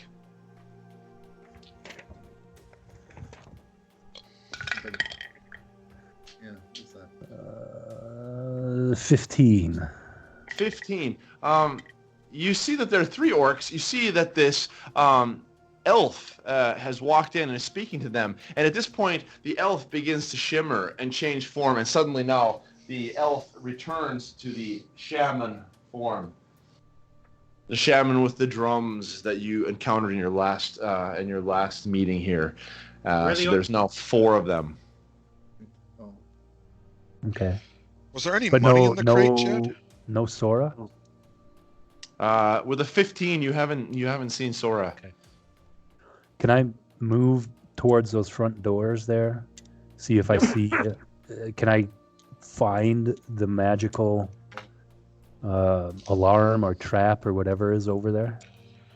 Yeah, you get close to the door, and you don't have detect magic, so you can't quite sense what's going on here with the door. But you're close to the door, nothing's happening. Okay. I'm just going to continue on back towards the man door south of the loading dock. Knock over a crate. Did that happen? Yeah. Mother! And give me one more stealth check with advantage. Thanks for reminding me. That's a natural 19, so... Okay, yeah, so you're able to slide past. Once again, the creaky wood, but you move silently, you move quickly, you move with care. Okay, can I unlock that door then from the inside now? You can unlock it from the inside, yes. Okay. So that's what I'm going to do. Are they gonna hear it open? Pull the door open, yep. Ever so slightly. Okay, so I'm back outside now then. And at this point, Grogil's running away like a little bitch. And I'm just kind of sitting here like, what the hell's going on? Yeah, I want to kind of grab him, like head him off on like the sidewalk. I mean, where are the orcs? Orcs are now over here. I step back. and I then- step back out of the. I Hello, step back out. Hello again, friends. This is great. Now Eric's playing Grogil and Fei-Long. I love this. Yeah. So I suggest that the shaman has told me to tell them that they should patrol the other way now to make sure that nothing funny is happening in the other direction. They should turn around. How has the shaman spoken to you? How do you know the shaman? He talked to me directly. He's a good friend of mine. Is the shaman back now? They say. Yes, he's back. No. Well, then we don't need to patrol anymore at all. They say. Let's move back inside. They say. So they start to move over, and they actually are going to head inside now because they were basically patrolling until the shaman came. So they moved back inside. We and can't all win of them all. inside. I run back into the trees. I think we should see what happens when they Yeah, leave. and I make my way back towards the trees now How too. far away is Grogil, though? Like, I got to be at least like 100 feet. He keeps taking off. Yeah, Grogil's a good ways away now. Oh, but Caroline was I heading was them gonna off. head him off. Oh, sorry. Yeah. Caroline Yeah, was of course. chasing him down. Yeah, Caroline. Yeah. We'll say that you're able to get up behind him because he is rather weak and you are refreshed. We'll say you're able to actually. You see him take off. You're able to cut him off and to get in front of him. Yes. What do you want to do, Caroline? I want to get in front of him and say, hold on, wait a minute. It's okay. Just relax. We're here. We're here to get you out. It's us. Do I recognize Grogil's him? panicked. Yeah, does he recognize me? I would say you do. Yeah. And then I just Right. say, what happened? I slow Well, down to a brisk We're walk. gonna get back to that. Well, we got an issue. We got a situation here. I need you to get you into these trees back behind us. You need to get to those trees. I mean, I'm willing to go into the trees as long as Matt's okay with not having to roll it. Sure. Okay, Yeah. I go in the trees. Okay. So all of you I'm head so back. I'm so now. scared I want to hide. Trego, are you Those still up trees? on the loading dock? Yeah, do I notice the door, the service door opening at all? Give me a perception check with advantage.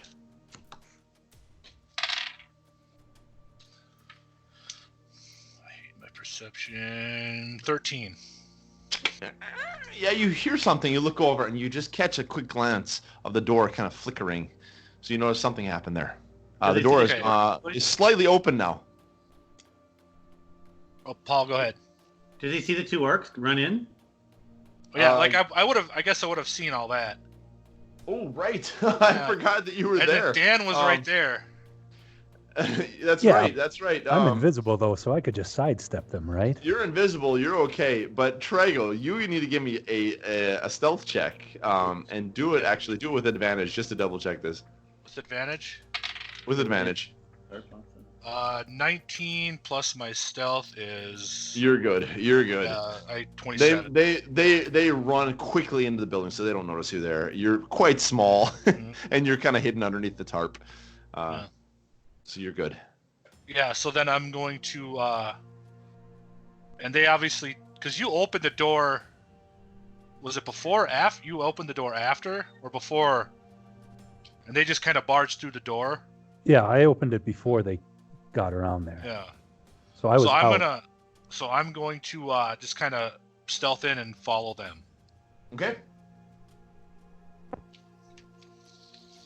And I Trego, guess, you enter through this door ever so quietly. You Yeah. come into this room. and I'm assuming they see me. Everybody, like, Bolin probably sees me entering the room. Yeah, we'll say from their vantage point, they're watching all that's happened. They watch the orcs run in. They watch you sort of follow in after them. Yeah.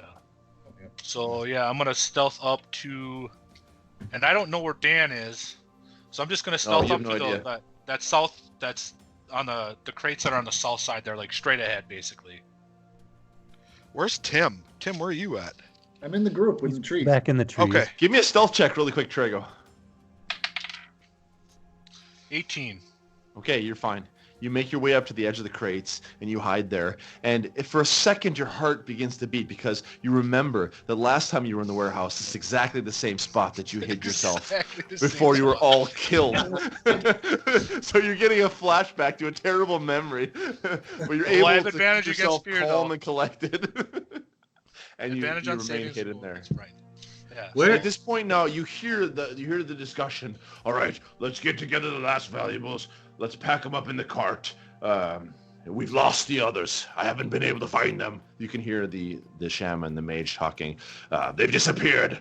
I suspect there's some other forces involved in this, but we don't have time for this. We need to get out of here. We've at least got Grogil. We've at least got that. That's worth a lot of money. Let's get our crate together. Let's get out of here now before it's too late. And now it's getting to be the beginning of darkness. It's about 8:30, 8:45 at night. So the group is now starting to pack up their belongings. You see the crow perched up above, flies over to the other side, perches on the other rafters, and is just sitting and observing as they begin to pack up the belongings. They're leaving the pile of stuff you have there.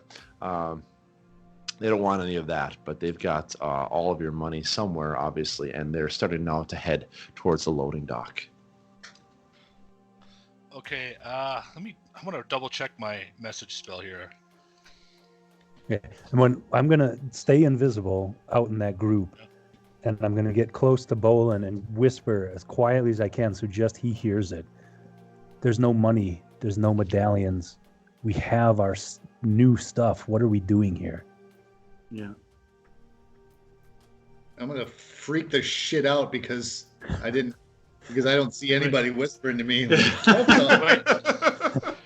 Okay, wait. I was reading. You walked up and whispered to him. Okay, that's awesome. Okay, so Matt, I want to get your ruling on this. You can cast a spell. It's 120-foot range. You can cast a spell through solid objects if you're familiar with the target and know it's beyond the barrier. Magical silence. Magical silence. I don't know what that means. 1 foot of stone, 1 inch of common metal, thin sheet of lead, blah, blah, blah. It doesn't have to follow a straight line. It can travel freely around corners or through openings. So would I be able to, I know their kind of general direction of where they are. Yep. Can I just like kind of point and say, I'm in, the shaman is here, and how many would I detect? There's at least 5 or 6 orcs. Yeah. You can see you have a clear line of sight. You can tell there's 5 orcs in the shaman at this point. Okay. And that's what I'm telling. I got the shaman in here, 5 orcs. I'll allow it. I'll say it works its way through that open door and around the corner and comes to the group. And the rest of you hear this message now. There's 5 orcs, a shaman, and they're on the move. Yep, and that's what I relayed to Bolin. My head just told me that there are no medallions and none of our money is in there. Okay, I'm going to say, well, don't tell what's her name that there are no medallions. But you don't hear that. Yeah. I'm talking. I thought you were. No, I know. I'll play it. I know how to play it. Well, who are you telling that I'm to? telling the group that by the trees. That Okay. everybody that's in the trees, I'm just telling you. I heard a voice in my head say that there's no medallions. But I'm in the group though. Okay. No. I see. I thought you were messaging back to me. No. Wait, hold on. I'm confused a little. You're in the group with the rest of us, right? Yes, but Niv told me that there's no medallions. There's no. So there's no money, no medallions. So you're telling all of us that. Yes. Okay. Yes. Okay. So Fei-Long hears it as well, and she sort of perks up. Trago doesn't. No medallions. Trago doesn't know that. Trago, you don't know I that. don't know. But Trago's still in there. Yep. At this point, the orcs are making their way over here to the door. All right. And then I'm going to relay that to Bolin. They're moving towards the back entrance. Get ready. So I'll tell the group that, and say, do we want to? If none of our stuff is in there, do we want to engage? Do we want to engage or just leave? The only other reason we want to do that to stay is one for money or for Sora, and I don't think either are there. Or But they're going to realize that when Grogil's gone, they're going to Yeah. realize it's wrong. I'm sorry, I got to go to the bathroom real quick. I'll be right back. Yeah, me too. Can we take another quick break, just real quick? Yeah, sure.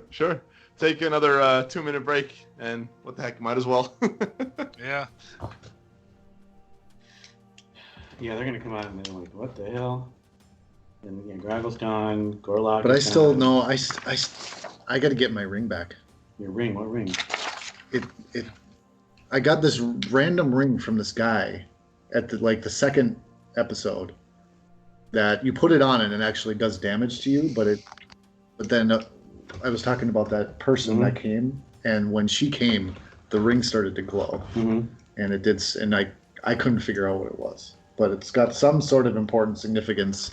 Well, okay, so if the orcs had taken all their money, And would they I have taken need- it somewhere? The orcs, they'd be keeping it, right? I mean, what we need to do is kill off 4 or 5 of them, and Yeah, I need to get my shit torture back. the shaman. I need to get my stuff back. I don't know if we can do that though. I mean, we need to take out the shaman. I can hold person on the shaman, so he can do anything. Yeah, he's a pretty high level mage though.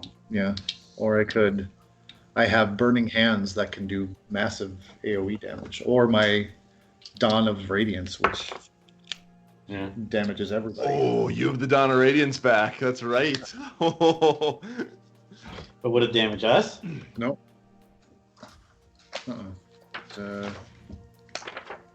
How close would it be to do that? Is it 40, Tanner? Hold on, I'm looking it up. That's a killer spell. Radiance of the Dawn. Within 30 feet. So you have to get closer. It does 2d10 plus your cleric level. Okay. 2d10. 23, 24. Okay, I'm back. Sorry about that. No worries. Hey, no worries. Yeah. I don't want to be enough to take anybody out, but No, but it would definitely hurt a lot of people. we would. I'm assuming we would have initiative because we'd surprise them. Yeah, you guys would have initiative.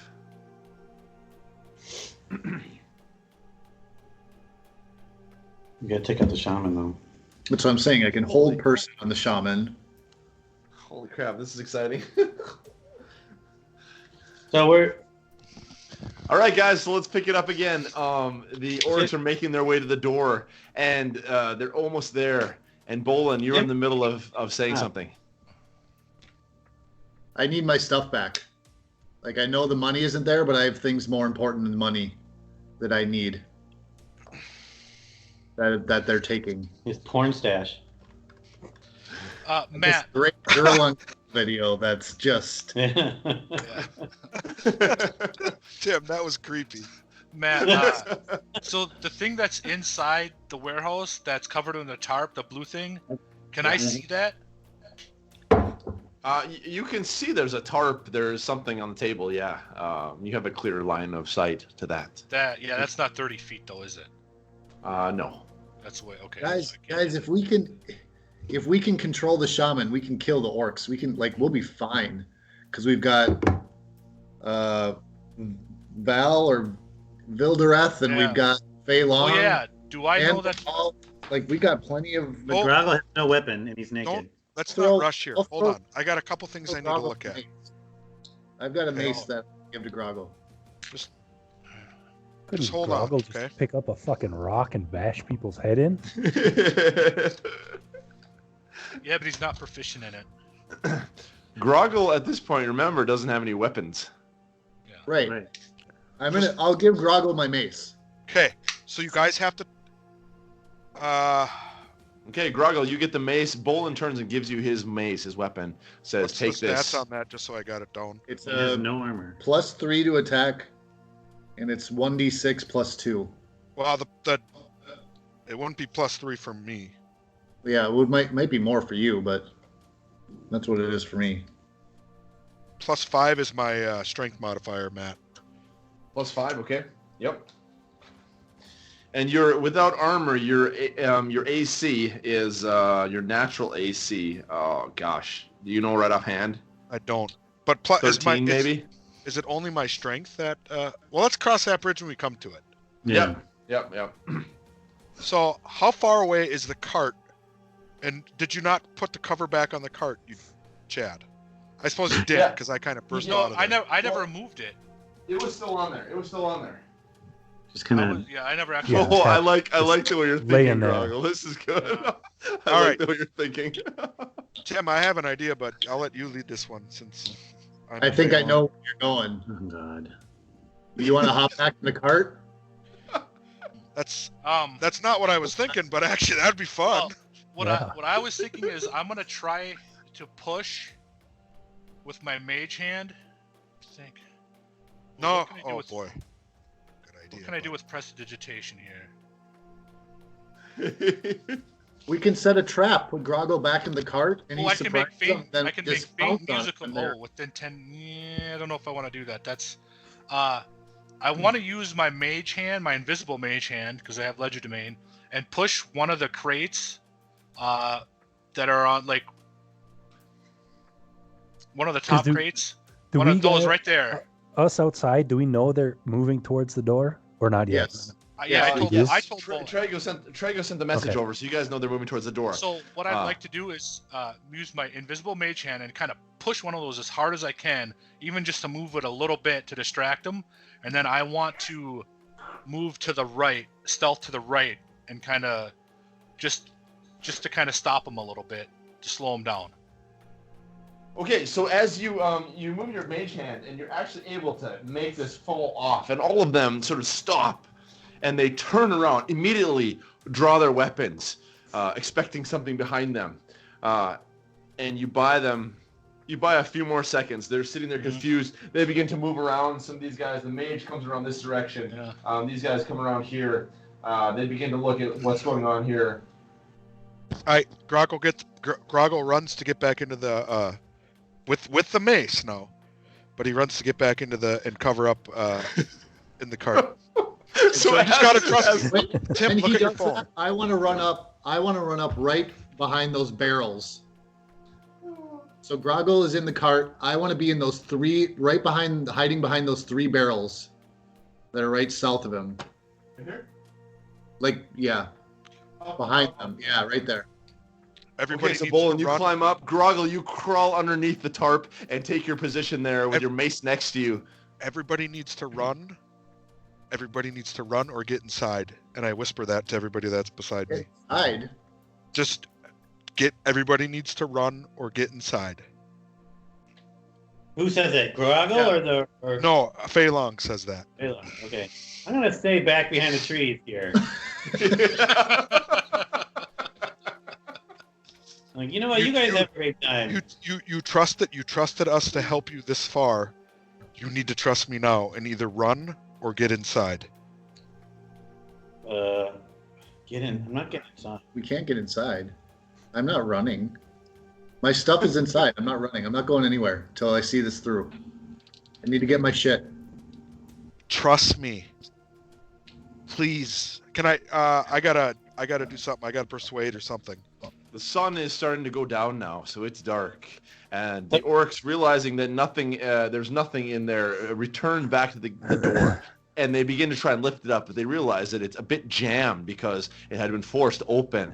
So it takes a couple seconds, but they're strong orcs, and they're able to sort of begin to pry the door open. You see it slowly moving upwards. Are there any torches inside the building? There was a lantern in the center of the table where they were sitting before. Do which I is have time still to lit. run? Do I have time to run to the other side of the loading dock to the wall that's over there without being seen? You want to move over here? No, the side of the wall there, like past the trees. No, you're right. Other way. Oh, like over here. No. The north side of the north wall. side. North side. Oh, like over in this direction. Yes. I'll say if you take off right when this box fell, Good. you have time to Go. get there. Yeah, I'll put you over there. Heading over there. I'm fast. Okay, I have an action I'd like to use soon, but for right now I'm okay. They're not outside so yet. the door is starting to move open even more. And at this point now, you begin to see the full bodies and the faces of the orcs as they begin to walk out onto the loading dock, with the shaman behind the others. So, Matt, I want to hold. I want to hold my action until right after Grogil snaps up. Not Grogil. I'm not talking about Grogil. When Grogil snaps up out of the cart. So when Grogil snaps up on the cart, that's when I'm holding my action. Okay? Okay. All right. Yep. You're going to hold your action. Yep. And as they...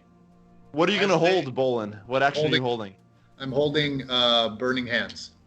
Okay. Is Dan still invisible? Niv is still invisible, yeah. And Unless where it's is been an where is he? hour. Can you point out where everybody is, Matt? Hold on a please? second, Eric. And well, Chad and Tim, anyone. A completely unrelated question, but did anywhere in Minnesota get 14 inches of snow last night? Yeah, I'm not. I think. Up north I was just in Red Lake last night, and they were supposed to get hammered, like starting 6 o'clock. I don't know what they did though. North Minnesota did, but Metro didn't get anything. You guys are hilarious. Niv is about to lose his invisibility as you've got the shaman and the orcs walking out. What are you guys doing? It's a work thing. So, sorry about that. No, you haven't cast a concentration spell, and it hasn't been an hour, correct? Correct. I was just curious if you were still Okay, invisible. so I'd still be invisible. You're It can only have been like 10 minutes. I like Eric's idea of doing a location check. Yeah. Yeah, Can you just point out where each of us are, Matt, so we know? Sure. well, I'm trying to figure out where I should go. Here's Fei-Long. Here's Niv. Trigo is here. You've got Grogil hidden here. You've got over here Caroline, Bolin, and you've got the orcs. The shaman is over here on the left in the back. Yeah, I'm going to. I'll be right at the end of the cart, like the yoke end there. Yeah, right there. Okay, whose turn is it? Well, Are all the orcs outside? I was gonna say All the orcs are now outside the door. Once the orcs start getting closer to like getting out the door, I want to go on the other side of those other crates, like the one that I pushed. I want to be on the other like like right there. Yep. Kind of getting in position to attack. You have a good shot of them as they're moving out this door. Do we see the shaman? Is the shaman with them? Yeah, he's in the back left. Or back for us. Yep. So the shaman has now dropped her form, and she is no longer this high elf or this elf figure, and now it's back to the normal shaman. And you see as the orcs begin to move to the end, two of them jump over and head over to the side of the yoke to begin to pick up the cart and to move. And the other two get behind to begin to push. The third one also heads out to the front. The shaman is sort of standing there overseeing everything. Okay. Let me set that up here. Where's the crow? Yeah, where's... Move it slightly aside. Oh, they got out? Shit.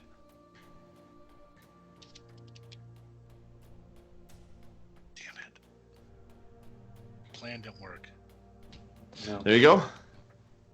So they're off that little bridge then.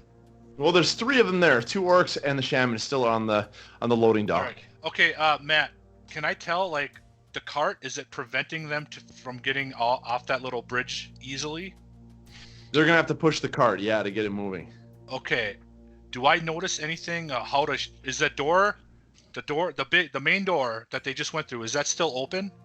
It's still open. Yep, they opened it completely. Is there an easy way for me to shut that, so they can't run back out? So we can like bottleneck them in that little area? You're unfortunately too short.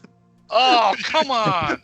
You can't reach the door. They lifted the door up, and you're too short. You can't reach it. You'd have to jump, and you can't reach it, man. You're too short. I'm 3 feet 2 inches tall. What's your vertical? Well, technically, I could make myself a foot taller because I'm still disguised. I guess I'm still disguised as a kid because that lasts an hour. You could use Mage Hand to shut the door if you'd like. I could use Mage Hand.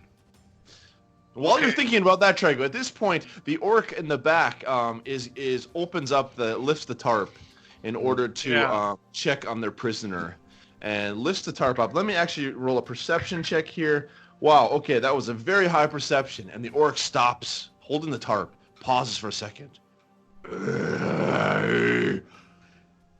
We've had an intrusion here. Intrusion, because he notices immediately that the manacles are no longer attached to Grogil. Got a mace. And there's a mace, yeah. And there's a mace. All right, Grogil, are you doing anything? I don't know. Well, are we entering combat? I suppose we Depends are. what you want to do. I'm going to take my mace and swipe at him. Okay. All right, guys. Well, So that's it. Let's go ahead. As soon as they lift up that tarp, how far away am I from those guys in the back? Grogil jumps up like this with his mace, and Niv, let me see here. Listen to what Fei-Long said. Yes, why are we not doing this? I can't because I Niv, you're 25 feet away from the guys in the front and 30 from the shaman.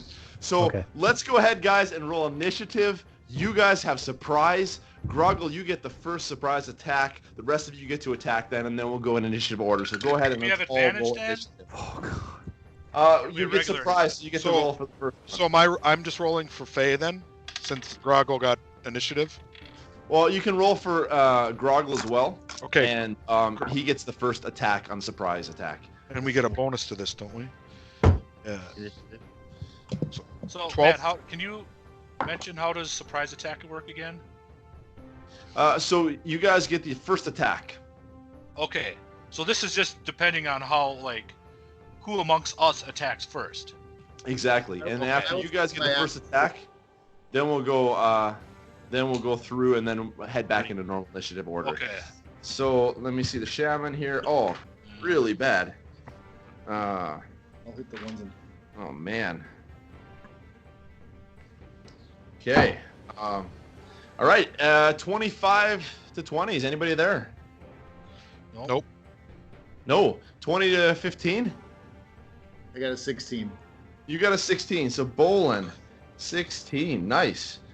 15 to 10. Yeah. I got an 11.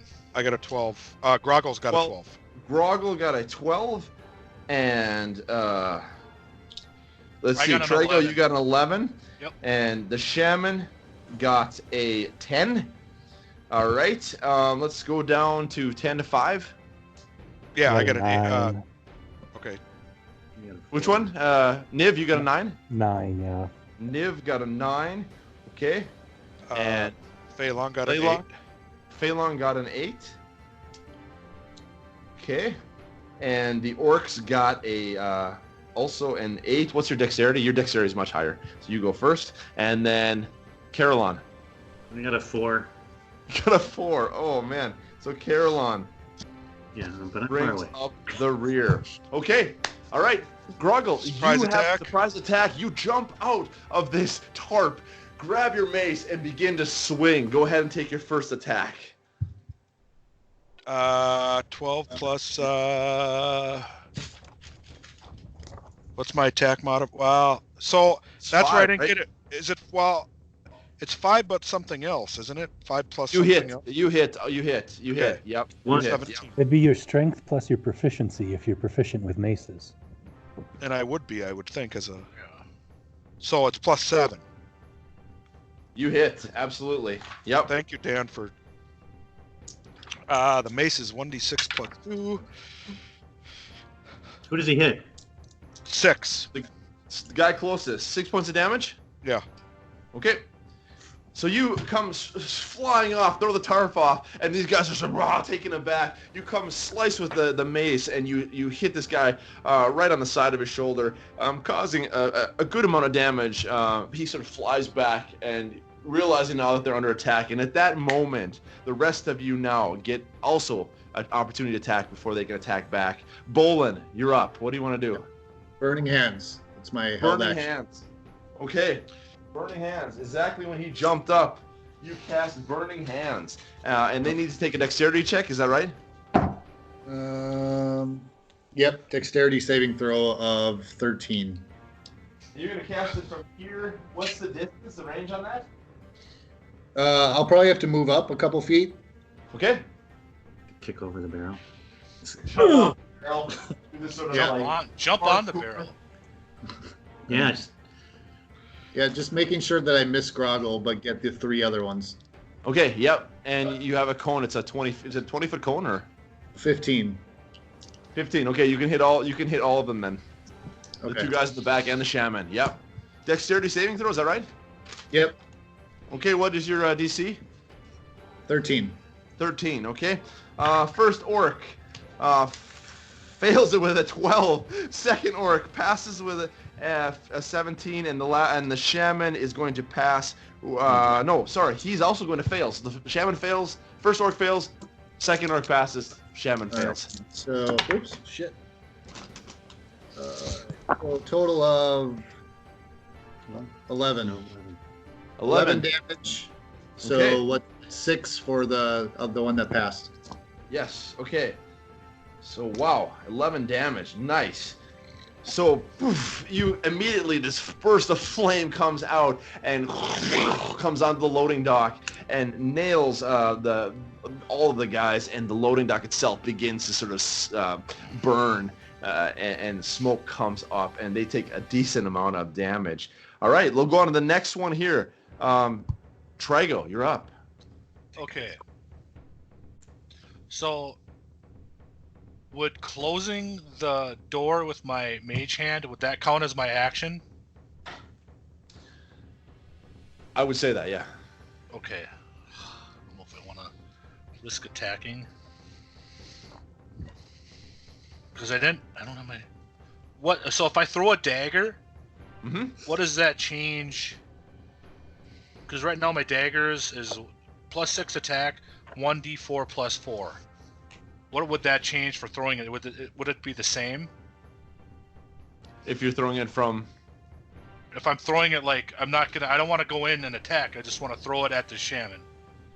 If you want to throw the shaman, yeah, that would be a normal attack. You could throw it past the shaman to the guy who's in contact with Grogil, and then you would also get your sneak attack. Then I'd also get the sneak attack. You'd also get your sneak attack. Yeah, maybe that's what I'll do. Why can't he throw it at the shaman? Well, I could, You but can- if I throw it at the you other can. guy, I get the sneak attack, and I get 1d6 damage, extra damage. Up to you. Or you can do something completely different. What? Oh, shit. What did the shaman have for initiative? I don't remember. Shaman is after you. Okay, I'm gonna throw the dagger at the guy that's on attacking Eric. Okay. So sneak attack. Actually, technically, no one's attacking him yet. Incredible. Go ahead and roll your d20. 14 plus my attack +6, so 20. Hit. You hit him. Okay, You pull out your dagger, fly it across, swoosh, comes over the shoulder of the shaman, lodges into the back of this guy. So the 7 plus 4, 11 damage to that guy. Wow, nice. It goes right into the cleft of his back, and he falls forward a little bit, seriously bloodied, seriously hurt. Still on his feet, but then he can I is not take- doing well. Do I need to do anything to because I have that cunning action? I suppose I'll move up to where the door latch is. Yeah, Kind I'll of move right up there. to where. Yep, move up to where the door Right. latch is. Excellent. That's it. That's good. Nice turn, Trigo. All right, we move on to Niv. You still get... everyone gets their attack because it's still surprise. So Niv, you're up. So which one did Chad hit that you said was looking rough? Is that the shaman? One is Okay. engaged with Grogil.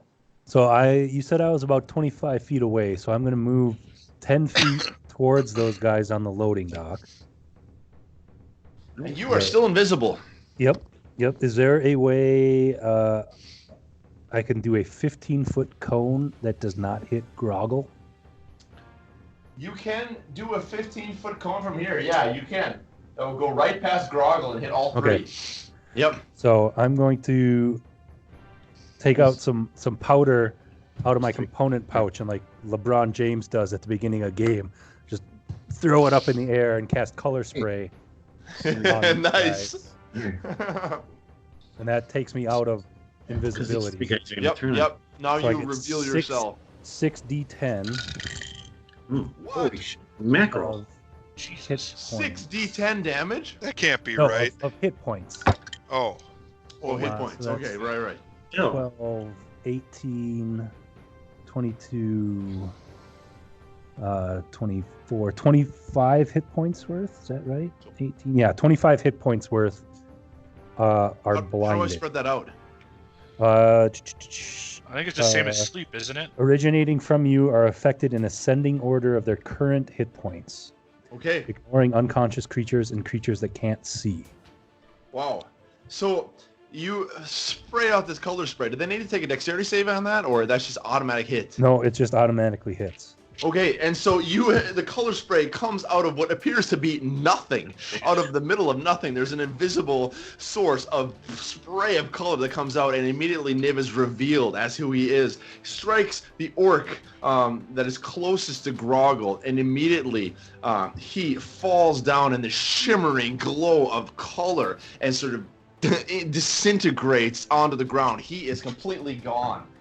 No, he's just No, blinded. they It's not blinded. damage. Oh, it's not damaged. Yeah, Oh, no, yeah. they're blinded Okay. for one round. Sorry. I thought it was damage. He's blinded, and the other guy is blinded as well. what's the shaman? The shaman is still okay. He has the highest hit points, so he isn't affected. So do you have two blinded guys? I think do we each get to go once before Yeah. they even get it? Yeah. And then I. Yep. So now you Yeah, guys have yeah. advantage on attacks against Wait. those two blinded Yeah, guys. so now I'm gonna move kitty corner kind of towards those barrels that Bolin was at. How far away does that put me from all the orcs now? That's gonna put you a total of. That's gonna put you 20 feet from the first one, 25 from the second, 25 from the Okay. shaman. Yeah, that's fine. Okay. Nice turn. Fei-Long, you're up. You know what I want to do? Where's the shaman? Point out the shaman to me. Shaman, right here. And how far away is he from Grogil? Shaman is a mere 10 feet away. Okay, so 10 I want to 10 feet away. I want to cast Call Lightning. Directly above the group, above the crate. Yes. And what is the So what let is me the quick- radius of that? 60 feet. 60 The- feet. You're gonna kill all of us. No. Motherfucker. Hold on, guys. Hold on. Okay. Let me read the description. Okay.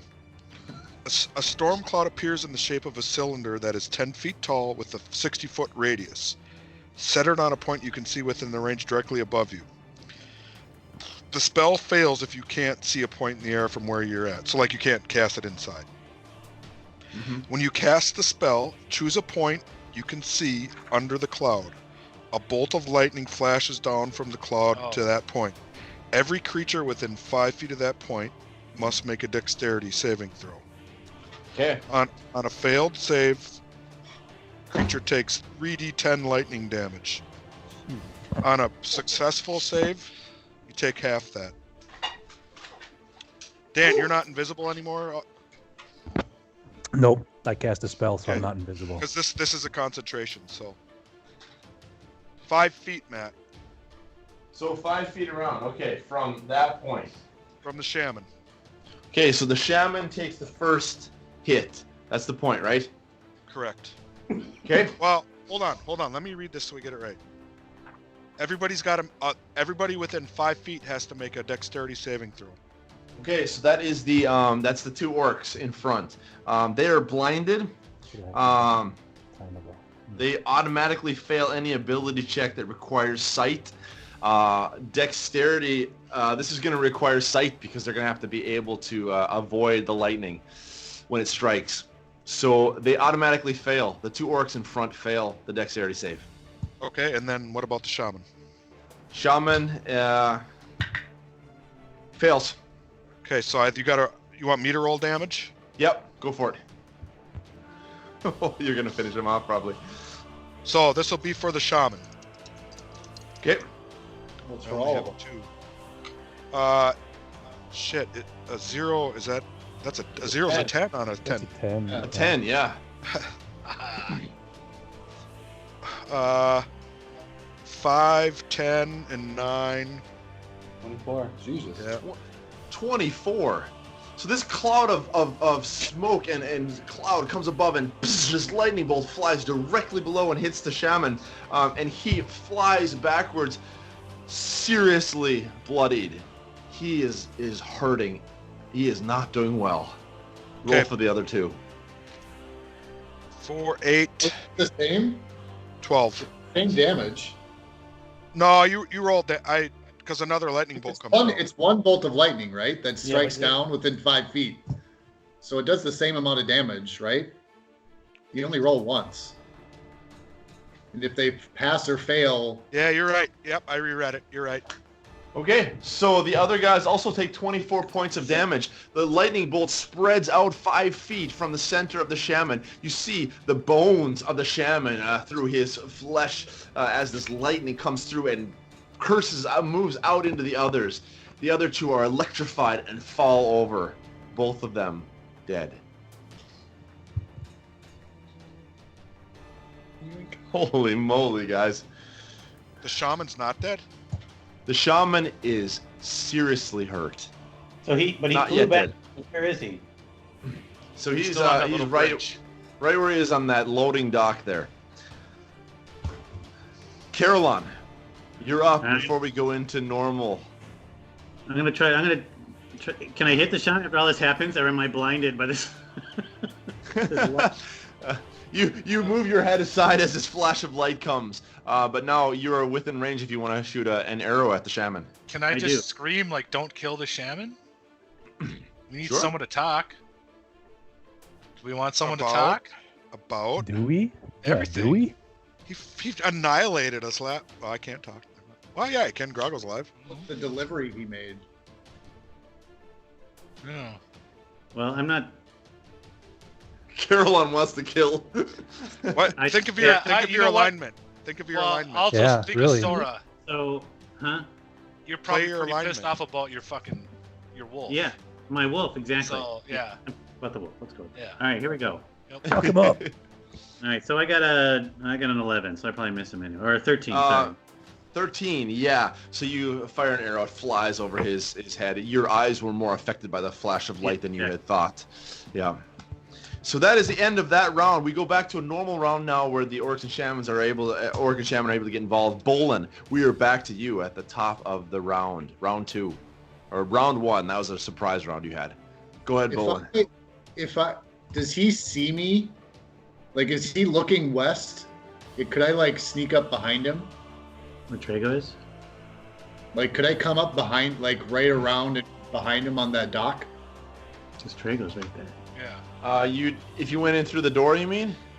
Like, if I went up the steps right where I am and went north and then went around, could I get right behind him?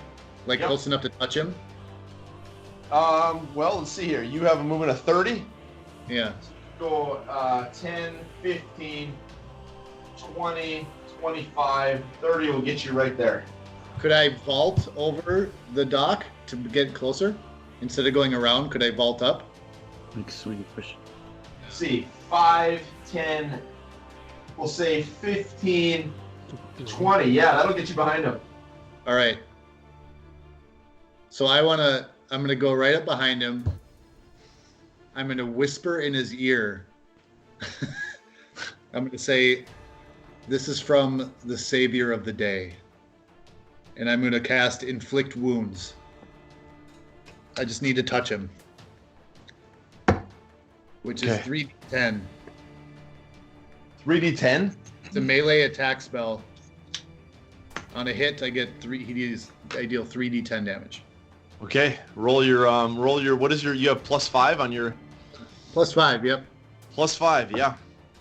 So 19. Hit. Hold that one out. All right. So 3d10. Where's Unless the you 10? roll terrible, you are going to finish him off. I'll just roll This this is three. I'll just roll this 3 times. 9, Bye. 17, 19 total. With a pulse of energy and this sort of writhing movement, he collapses down to his knees, falls face forward. The shaman is dead. Nicely done. Grogil, you're up. Nice. Fuck that guy. So we got what? 3 left. That guy. Where's the crow? Guys, 3 guys in Yeah, the front. what's- Yeah. If I jump and then do a barrel roll, will I be between all of them? You would be. Give me an athletics check for the jump and the barrel roll. Dick swinging in the wind. Yeah.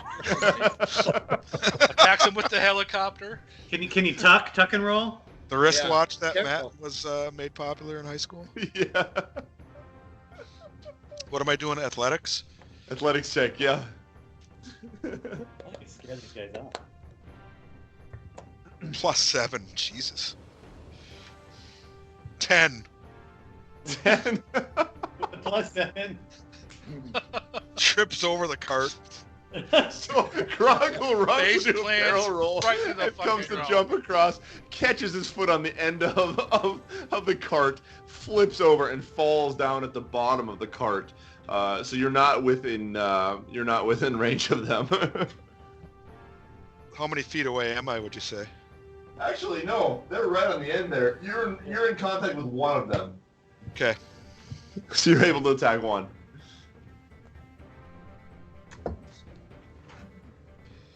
That's my turn. Yeah, are you going to attack them? No, Yeah, you can Attack. attack. you're not going to attack. No, I'm not going to You're attack. just gonna trip and then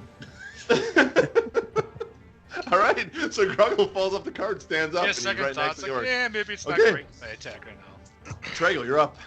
Okay, everybody's dead on the thing. Blood everywhere. Like, if I dash, that's my turn, correct? Yes, that's correct. But if I have, because I have that, what's it called? I have the bonus action in combat where I can move, dash, disengage, or whatever. Do I have to do that after I attack or anything, or I can do that anytime I want to? I think bonus action. It's, If it's, I'm it's, thinking I think right it's here, called cunning action. I think you can do that at any moment. Yeah. So if I use that to dash, Yep, that'll get you 50 feet. so I just want to get up to the closest orc. Who's that? Get you right next to Grogil here. Yep. Well, Okay. You're not gonna be able to get into combat, but it'll get you right next to him. You can, but you have. But that's you my have sneak that's attack. a bonus action. Yeah, that's So- a bonus action. Right. And then you movement. You can get And then into contact. I have movement to get into contact with one of the closest one that's there. Yep. And then would that be a sneak attack or is he That not? is a sneak attack. Yeah, that's a sneak attack because Grogil's technically in combat with him. Okay, so I'm going to hit him with my rapier. Oh, I found 18 plus 8. Or plus 6, I should say. Hit. It's that. Roll damage. 1d8 plus 4 plus 6.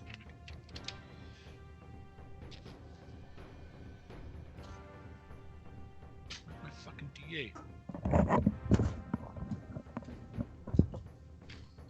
There we go.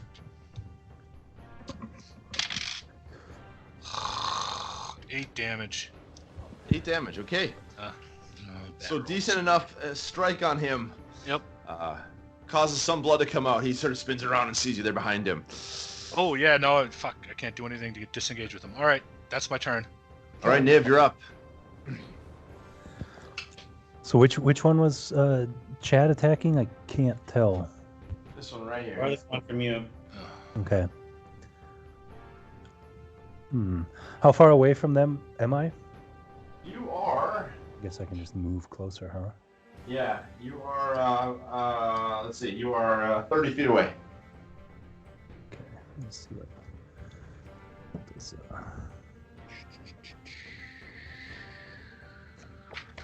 Let me check something here real quick. Okay. That one that Chad just attacked. I will cast Ray of Sickness Okay. on that one. Yes. So a ranged spell attack. Okay, plus 6. So. What's the range on that one? 60 19 is feet. a hit. Yeah, you're good. Okay. So that does 2d8 poison damage, and it has to make a Constitution saving throw. And we failed the Constitution saving throw. So that's 9 points of damage, and he's poisoned Nice. Excellent. until the end of my next turn. Okay, great. And then Excellent, I will. Niv. I'll just. Yeah, I'll stay where I am. Okay. Fei-Long, you still have concentration on your spell. What do you want to do How now? How far away? So they all go after me, right? Or who's got next on turns? You're up, Fei-Long. Yep, you're up after No, Niv. but who goes after me? It's the orcs after you. Okay, that's what I thought. Yep. So how far away is the third orc from me? This one right here? Yeah. That one is a total of 35 feet. No, I'm sorry. How far away is he from Grogil? From Grogil. Oh, sorry. He is about 7 feet, so under 10 feet. I'm also there. Where are you, Chad? Trago's on the other side. So Trago's about 12 feet away. Is Yeah, he on the between- bridge? No. He's between no, Grogil he's- and the trees. Trago's right here. Well, I got high dex, man. Okay, so if I do it again, because I can do it for 10 Yep. minutes, will I hit Chad? No, you won't. Who are you centered on? Will I hit Grogil? Yeah. Well, if I'm centered on the second one. If you centered on the second one, you will only hit the orcs. If it's 5 feet. What if I'm second on the third one? On the Then third you hit- one, you will hit one orc, Hit you will hit Grogil. Trago, and you will hit Grogil. Chad, how many hit points do you have? Meta. Why would you do this? With that extra, I have 27. I've got enough spells to heal you, Let's do and it. I've got all these potions that we have. So I go for the third orc. Okay. Dex throws for everyone, including Grogil. Fail for the orc. How do I do this with? Never mind. D20 plus your dex. Saving throws +1. Okay. Wait, hold on. What is it? Save it. But how do I tell what I gotta get, Matt? Oh, you just take a dexterity saving throw. So on your saving throws, You gotta get higher than your dex? yeah, your dex saving throw. Wait, Was it 3 hours already? my dex saving throws. Oh shit. No, we've done Are you nothing. talking about for Grogil or for the lady? Grogil. What's your dexterity? 13. Okay, you gotta get better than a 13 or better. Well, what's But that doesn't make sense, though. If it were higher, it would be harder. You should have a dexterity saving throw. Yeah. On that, all it says is +1. So roll a So you- d20, add +1, 1. +1. And then You have whatever Fei-Long's spell DC is, you have to Okay. beat that. Yeah. I've never really played a caster. Now I get it. What's DC? Difficulty class. I rolled a natural 1. Oh no. Oh no. what did I Chad, need to beat? I hit 15. 13. 13. Okay. I rolled a 9. I only have +4, so All right, and the orc failed as well. Roll damage. that first orc isn't within the cone. The other second one is 2. Yeah. He natural 1, so he's definitely failed.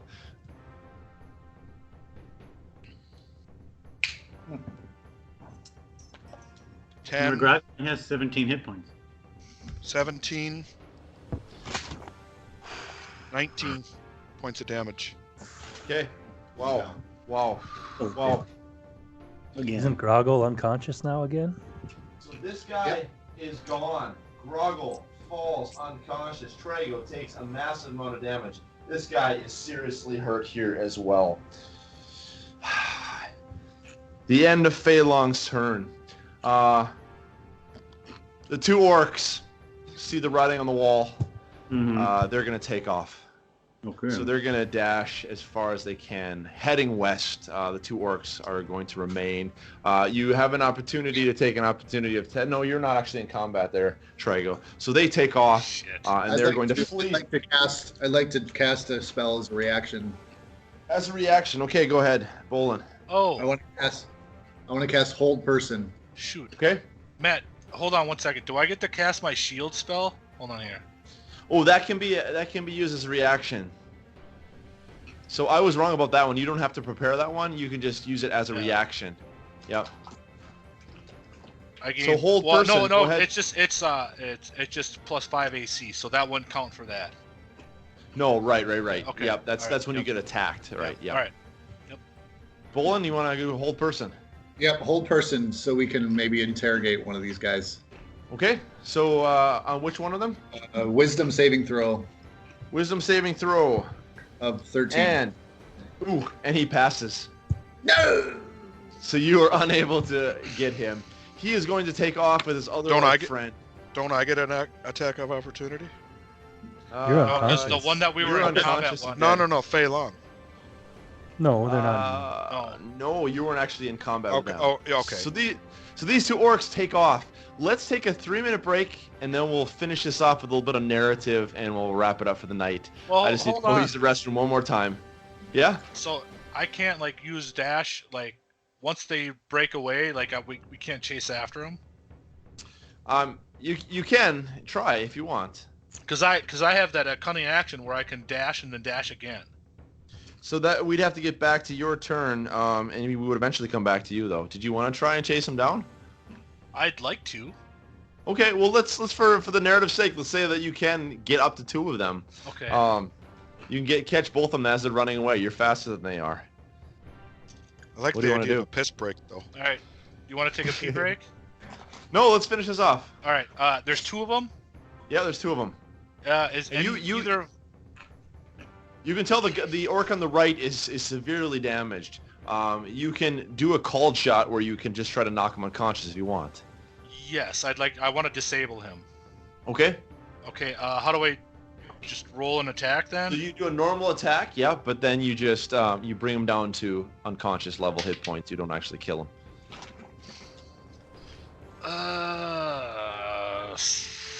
15. 15. That's a hit. Oh. All right. Roll damage. 1d8 plus 4. And it's not a sneak attack? No. Is there- You don't have advantage on him. 9 damage. 9 damage. Okay, just enough.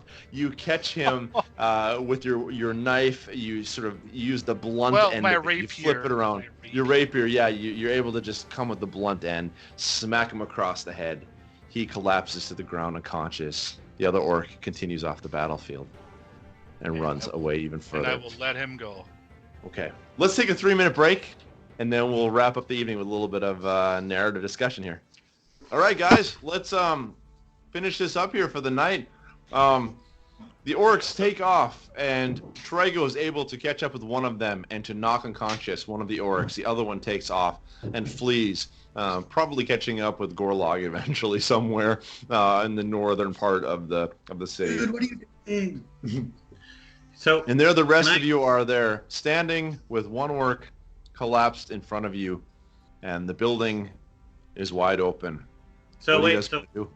I want to jump in, and I'm going to go do a search to see if Sora's in there. Okay. Like, So see Caroline, you walk back through the bay door, or the back door where the loading dock is, turned her into a rug. and you see an interesting sight as you walk in. A flutter of feathers as a crow lands on the floor off to the left, and you see that Vyl-Dareth, with a shimmer, comes back to his normal form. And he bends over by the floor. And you see a glow start to move out of his arm as he begins to recite some sort of incantation. And immediately you recognize this, Caroline. You who are well versed in the druids, in their nature spells, as a spell of resurrection coming out of his arm. And as you get closer, you see there a dark, burned, charred mass is the body of Sora, who has been dead now for only a matter of hours.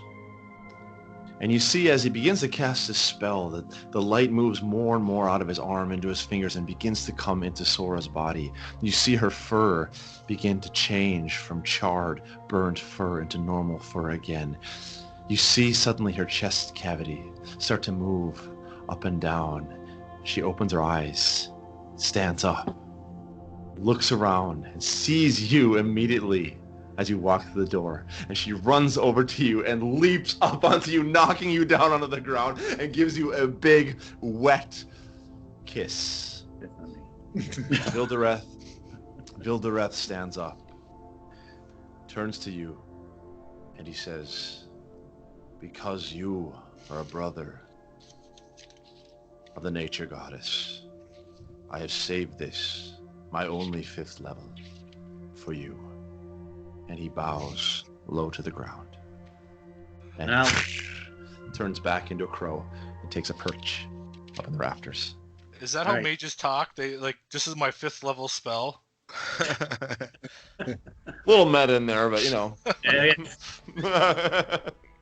Well, I'm very happy, and I'm showing love to the Sora too. Okay, first of all, Sora is overjoyed to see you. who's the best with ropes to tie up this troll or orc? Something tells me Tim is, but I'll tie him up. So we need to tie him up.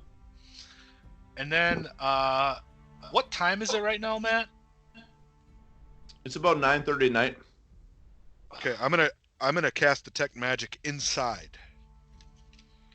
Okay. You detect some magic from the corner where this spell was cast. You detect some magic around the crow. Other than that, though, it seems to be rather magic-free. What's his bucket? Our guy who's the passed out. Oh yeah, Grogil's passed out. still He's passed dead. out. Groggles, yeah. Yeah. I'll walk up to Grogil and cast healing word. Okay. I'll touch him on the. I'll touch him right on the. I'll grab his Okay. balls, just like this. Healing word. And suddenly his beautiful operatic voice comes back. He sounds like a 5-year-old boy again. So I Grogil, suppose, are the manacles in the cart? Are they the correct size for the orc that we captured? Can we put him in the yeah, cart? they're approximately the same size as Grogil, yeah. I suppose might as well put him in the cart. Okay, so you guys drag Manacle him up his in the ass cart, huh? throw Sound him like a down good there, plan? stick the manacles on him, so he is now attached with his hands and his legs in the cart. Okay, so before we search this warehouse, do we have time to go see who they were going to be delivering Grogil to? we don't know that. We don't know where they're. We have No, to. we knew which exit they were going to use, but we could maybe start heading that way and find out some more information, or should we stay here and loot? Well, I want to loot. How much did Grogil get back? Grogil got 7 points of healing. So Grogil, you come groggily back to your consciousness, and you're sort of sitting there, and with a massive headache now after being knocked unconscious so many times in the last 24 hours. So Grogil wants to speak. And They're taking me to Vyl-Dareth Legion to sell me to the Vyl-Dareth Legion because I killed their commander years ago. That's why Gorgil or whatever his name was enemies. Like, Does Vyl-Dareth Legion mean anything to any of us? To We've me, heard it does. before. You're, Right, to you, but you're telling that to us. Do we? I mean, is that just a name to us? Arcana. Give me a history check, Niv. I want to say we've heard the Vidorak Legion before. have, 18, but- 18. 18. So you, somewhere in your research, your studies, Niv, you picked up the name of the Vidorak Legion, and you know it is a force of orcs up from the northern part of the continent that have been involved in running the orc business up in that area. You know of them as a brutal force, a force that is has no good intentions, that has been running things with a heavy hand in that area for a long time. Bad guys. Druid Vision bad guys. Can we wake up the orc? Do we have a way to wake him up? Anybody got a pee? Hold on, guys. Let's Splash some water on search his the face? building first. Yeah. Let's get our gold back. It couldn't have gone far. Yeah. Well, I'm wondering, like, when were they supposed to meet the people at, like... Also, that's bullshit. Those medallions are somewhere. Everything else is here. Niv has them. We don't know that though. Yeah, but we don't know that. No. I want to I search. I want to search the shaman as closely as possible. Okay. And You what is search the the shaman, and he has some pouches with some different magical components in it. Strangely enough, though, he doesn't have any money on him.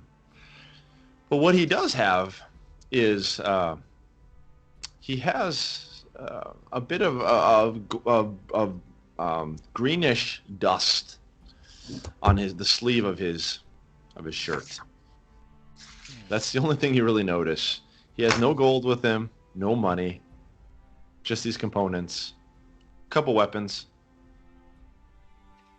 Matt, I would like to Does cast. it resemble Charm the same dust that Niv saw at the potion shop? Give me a perception check there, I'm the only one who saw that dust, though, or right? actually investigation. Sorry. That's right. You didn't see the dust in see the dust in the shop, actually. Yeah, none of us saw that. Well, maybe So then it's I'll yell to Niv, like, does this seem Do you know like what this something is? that would interest you? It just looks like some random dust to me. Green dust looks random? Okay. Can I taste it? I want to just like It's It's not like I have really detect magic sharp or on your anything. tongue bowl, and you stick it in your mouth. It's really sharp, like needles poking into your tongue. Strange sensation. does anybody have a vial that we can just collect it? We have that empty healing potion that I gave to... Yeah. Okay. I'll collect as much of it as I can and do a Okay, vial. you're able to scrape a little bit off of his And cloak, collapse. of his arm. Just a small little thin film of it. Probably, I would say, about a pinch worth. So here's where I say, as Fei-Long, I say, we've upheld our side of the agreement. The two medals. We're I looking- want them now. We have to then find them first. Matt, I Niv said they weren't slowly back into the concrete wall and disappear. here. You know what I'm doing. Okay, yep. Okay, so Fei-Long steps back and is gone. Where's this point- Where's the bird?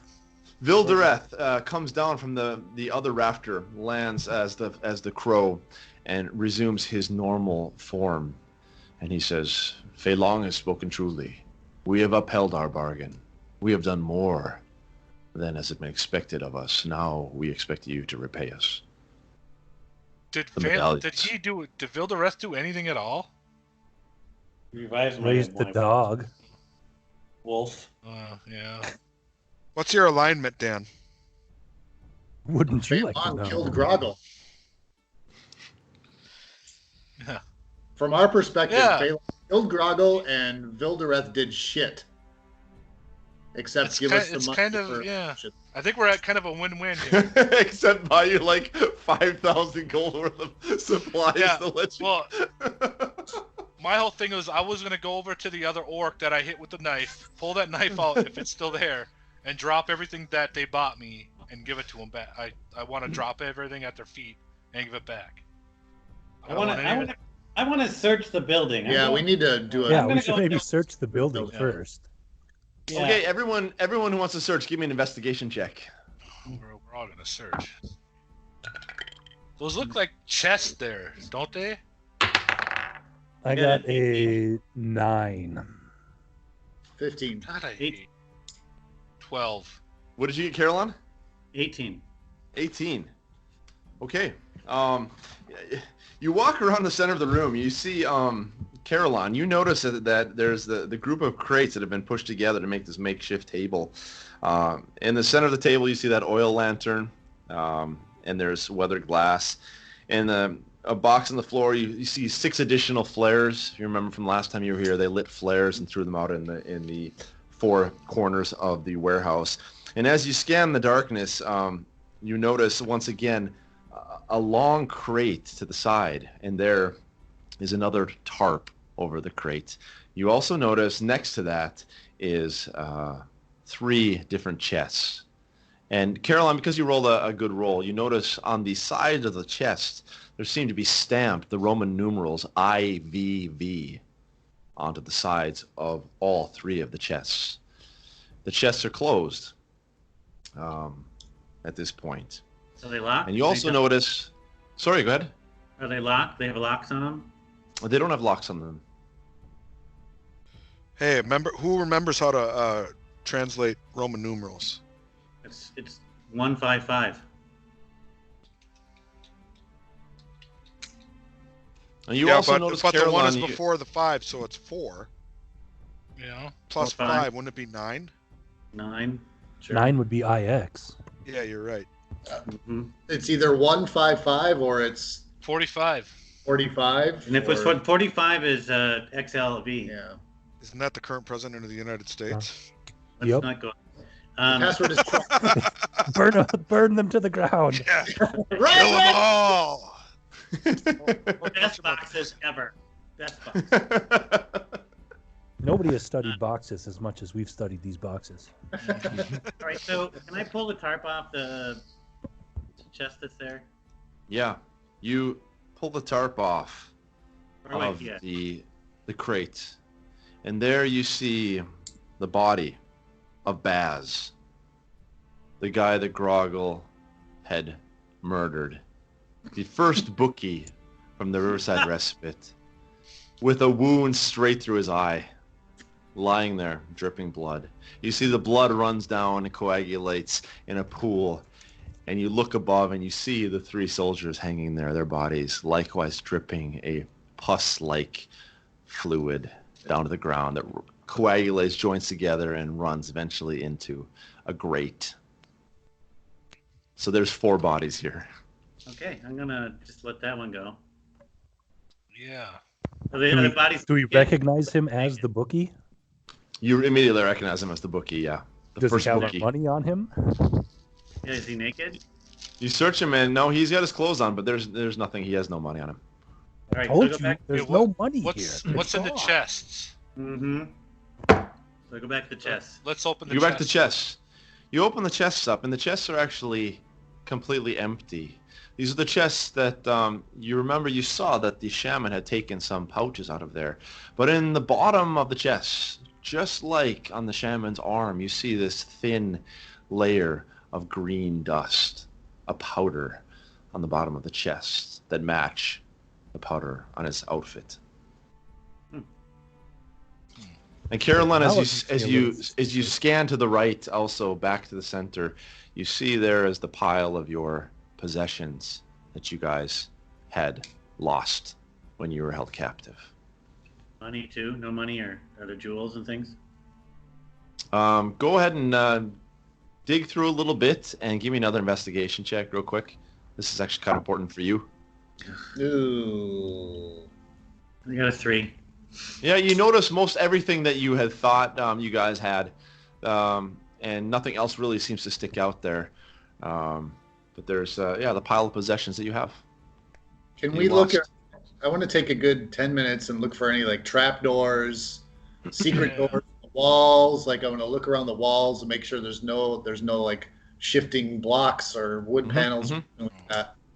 Okay, we'll assume that after 10 minutes of searching that you would have succeeded if there were something, and you notice that there's really nothing strange about this. It is just a dilapidated warehouse where these guys were just holding themselves stowing up here until it was time to leave. So the only thing they were moving was Grogil? and whatever the seems that way. green powder is. Well, the green powder. Yeah, I guess we don't know what the green powder is, because we didn't see Dan's interaction with the shopkeepers. So. No, you didn't. You missed that. So Tasted like shit. if we hadn't come along, the only thing they'd be moving was the green powder. I know what the green powder is. What do they? What do they? I left. What do they need a large Powder is cart with manacles nothing. for powder? There wasn't enough green powder. I mean, it was just a pinch of powder. It's not like they weren't moving like a whole chest of it. It's just like a tiny, tiny bit. Yeah. Right. So why do they Vyl-Dareth need a still big there? cart with Can I manacles? Ask him if he knows. For Grogil. I get that, but what if we hadn't come here? What would they be moving? It's almost like they expected to catch Grogil. Well, they knew that we were in town after the spectacle at the Riverside fight or whatever, Respite. The Riverside Respite. So maybe they weren't really planning on anything until they met us. So Grogil kind of made his presence known. Yeah. Maybe there's some sort of bounty on Grogil's head with the Vyl-Dareth Legion. And where is Grogil right now in all this when we're talking? Right here. Okay. Like, yeah, maybe there is some sort of bounty on Grogil. I thought I told you guys that. Did he? I don't They even wanted remember. me dead. That's why they said had you me tied up. said you pissed him off, but Yeah. is there a So bounty what? on All you guys except for Caroline, give me an investigation check. Not Caroline. The rest of you, except for Grogil. Grogil, you don't take one either. The other three of you. Investigation check. 13. 21. 17. Okay, so as you guys begin digging through the pile of possessions, you realize that all your possessions that you had are there. They basically threw everything away. So you have the communication cylinder, you get that back. Bolin, you get your ring back. Trago, you get your book back that was stolen from you. You get all your supplies back that you had in your inventory. But you notice, Bolin, that there is a pouch there that you haven't noticed before, that you haven't owned and you haven't seen on anybody else. There's a pouch there, and you snatch that up, and you open it and look down, and within the pouch, you see a pouch full of precious gems. Somehow that was missed by the orcs. I'll throw it and I'll throw it back to Caroline. I'll say, I'm pretty sure this is yours. I will catch it. All right. So write down in your inventory 500 gold pieces worth of precious gems, Caroline. Matt, does Grogil get all his weapons back, or is that not? Yeah, your weapons will say are lying in a pile. There's actually a pile of armor and weapons from the soldiers when they were stripped. Oh. And your weapons are found right there amongst the other armor and the weapons of the soldiers. And then the rest of like the crates and stuff, there's nothing in there that we would want. Nothing of value. It's housing materials. The only thing we're missing is the money and the medallions. Yeah. No, I got my gem. Yeah. So now we need to figure out where the medallions are because we need to pay them back. So we have the orc and a nice big. Wait a minute. So, if they just put everything, do you think that one, would they have known what the medallions are? Two, if they just put everything right here, wouldn't they be here? Yeah, I kind of feel like Interrogate the orc. Maybe they thought they were worth something because the money's gone. I'm thinking the shaman probably knew what was going on. All right. So talk to the orc then. Let's Can bring we- that card in with the orc. Can we use the communication cylinder to ask Melathon if there's some like tracking device on each medallion, so if they get lost, there's a way to find them? Yeah, go for it. Yeah. Do you remember the code? Yep. So I'm going to use the code Yep. 22731. I'll do the little beep boop bop boop boop boop beep beep bop. And the cylinder begins to glow with this golden, beautiful golden glow. And suddenly, on the other end, you hear the voice of Feuerbrand say, "This is Feuerbrand. How has it gone for you?" It's Bolin. We've run into a couple of problems. Death. Wondering if there's some way to track, just out of curiosity, hypothetic, Can we be if tracking we were it to all? lose the medallions, would there be some way that we could potentially find out where they are? But of course, he says, a simple locate object spell would be more than enough for you to find them. And does anybody have that? I'm going to ask the group. Does anybody have that spell? Niv? No. Feuerbrand, do you have that spell? Unfortunately, I am not a magic caster, so I do not have that spell. And just then, you guys hear behind you. Yeah, Vyl-Dareth. Vyl-Dareth Does Val? steps forward. Bill? Val. Bill, my friend, my buddy. Have you lost the medallions? No, we didn't lose them. We just Can't want find to them. make sure that if we were to lose them, that we have a way to find them. So if you have a locate object spell, Well, we did lose them originally, and now we're fire trying to that find them. up. Let's Well, they took go. all of our stuff. So yes, And- we did originally lose them. They're not here. You see a large grin come across his face as he says to you, "No, I do not know that spell. Oh! Come on. But I do know somebody who does know the spell. And I can take you to them if you can guarantee that you will pay back and hold the side of the bargain that you have promised. I'm tired of this. should We hang have up- more important business than orcs." hang up the phone. Yeah, I'm gonna close the console. Thanks, Feuerbrand. Thank you. We've been talking later. Thank you. Come again. You come again. Give Right. me the orc. Oh, So get to the orc.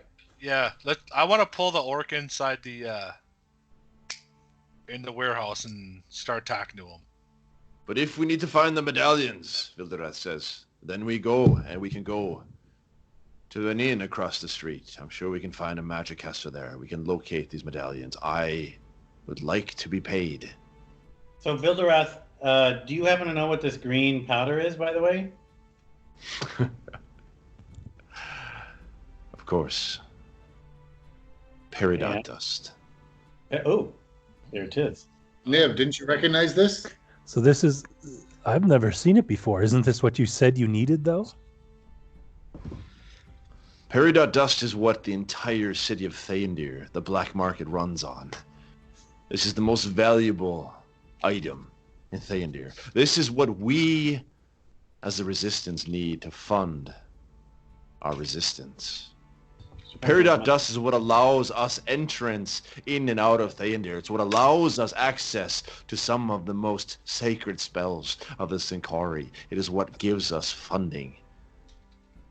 Peridot dust is the blood that runs through the veins of the black market. So you have a you Can I go back to the Yeah. chest and collect the rest of the peridot dust in the chest there? With the... Yeah, so you start to collect that. And as you do so, Bolin, once again, a searing, hot pain comes into your pocket as you realize that a green energy is shooting out from the ring. As you get closer to the peridot dust, there is some sort of strange connection between this ring and the dust. And the ring is so hot now, it's beginning to burn a hole in your pocket. The material is starting to turn brown on your trousers as you're close to this dust. Well, I may back up then. Do we notice this? Does everybody- You or is it just see him? Bolin back up. You see Bolin back up. You don't notice the little mark on his My ring trousers. is freaking out as the closer I get to this dust. Can somebody else pick it up? I'll grab it. Yeah.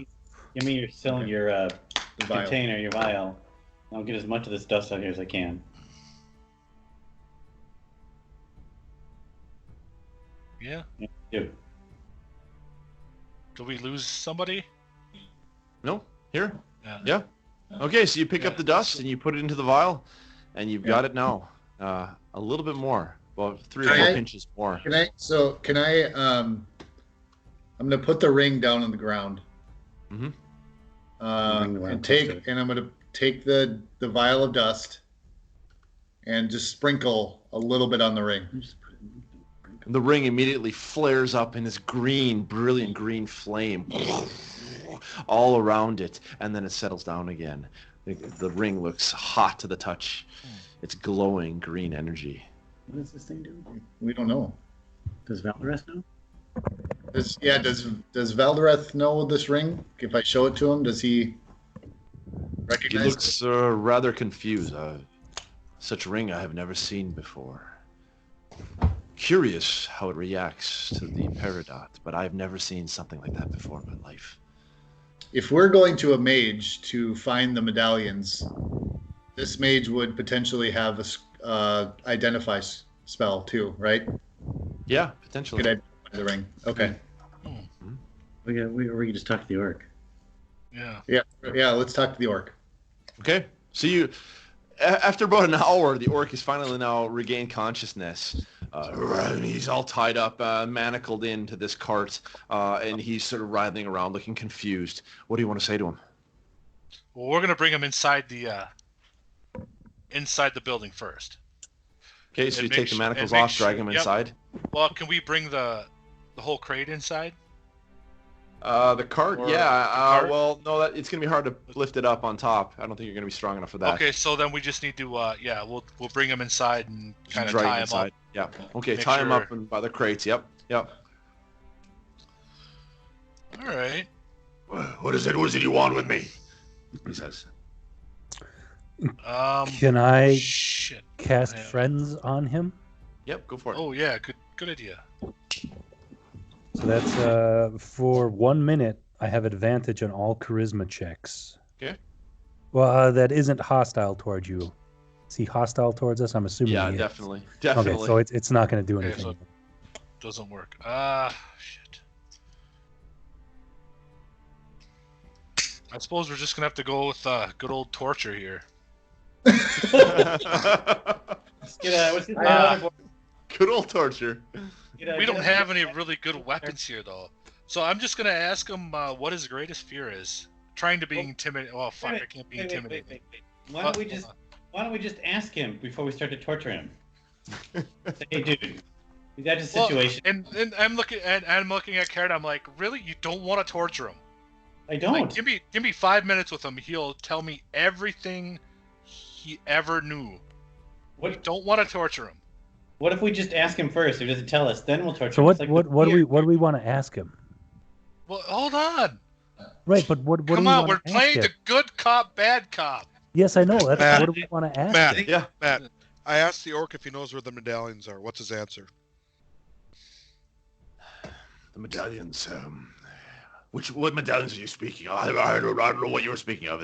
Those worthless objects. We left everything worthless here. The money, the gems we took with us. Everything else was left here. The money, the gems, they went to Greywater. Okay. The rest of it was here. I don't know what you're talking about. I take my Sorry. dagger, I put it No. through his eye.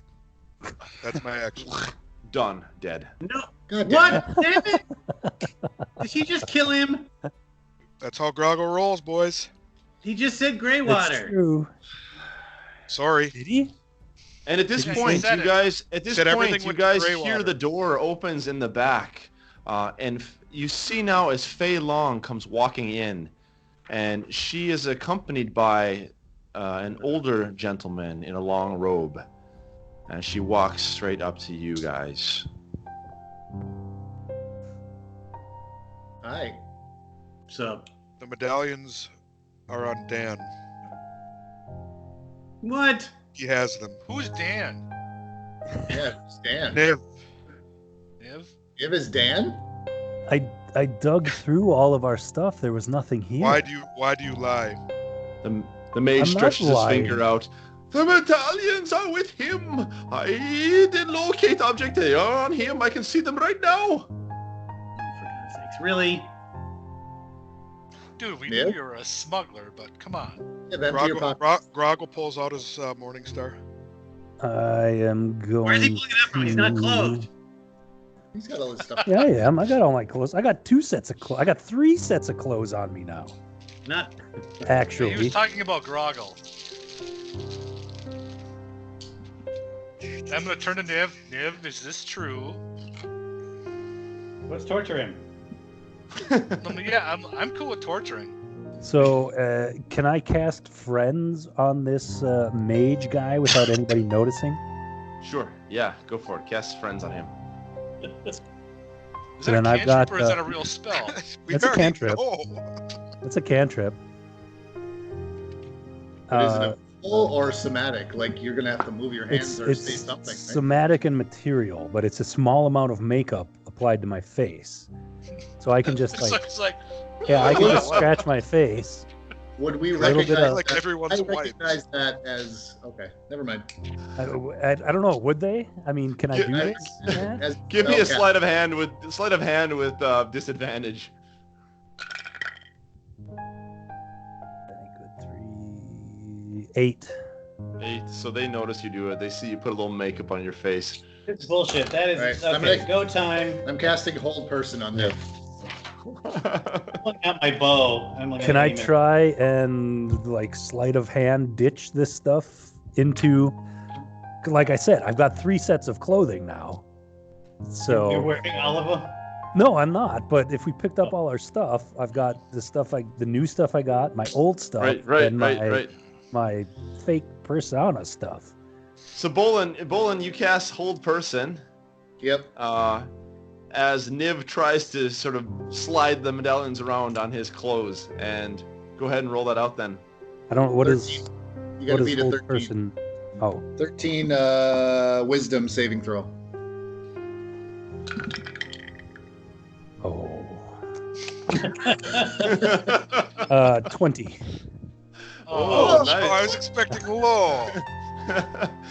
So, as the spell is unsuccessful, at this point, Fei-Long takes a step forward, and Vyl-Dareth takes also a step forward. And Vyl-Dareth, with a booming voice, who is now a high-level druid, says, "That is enough.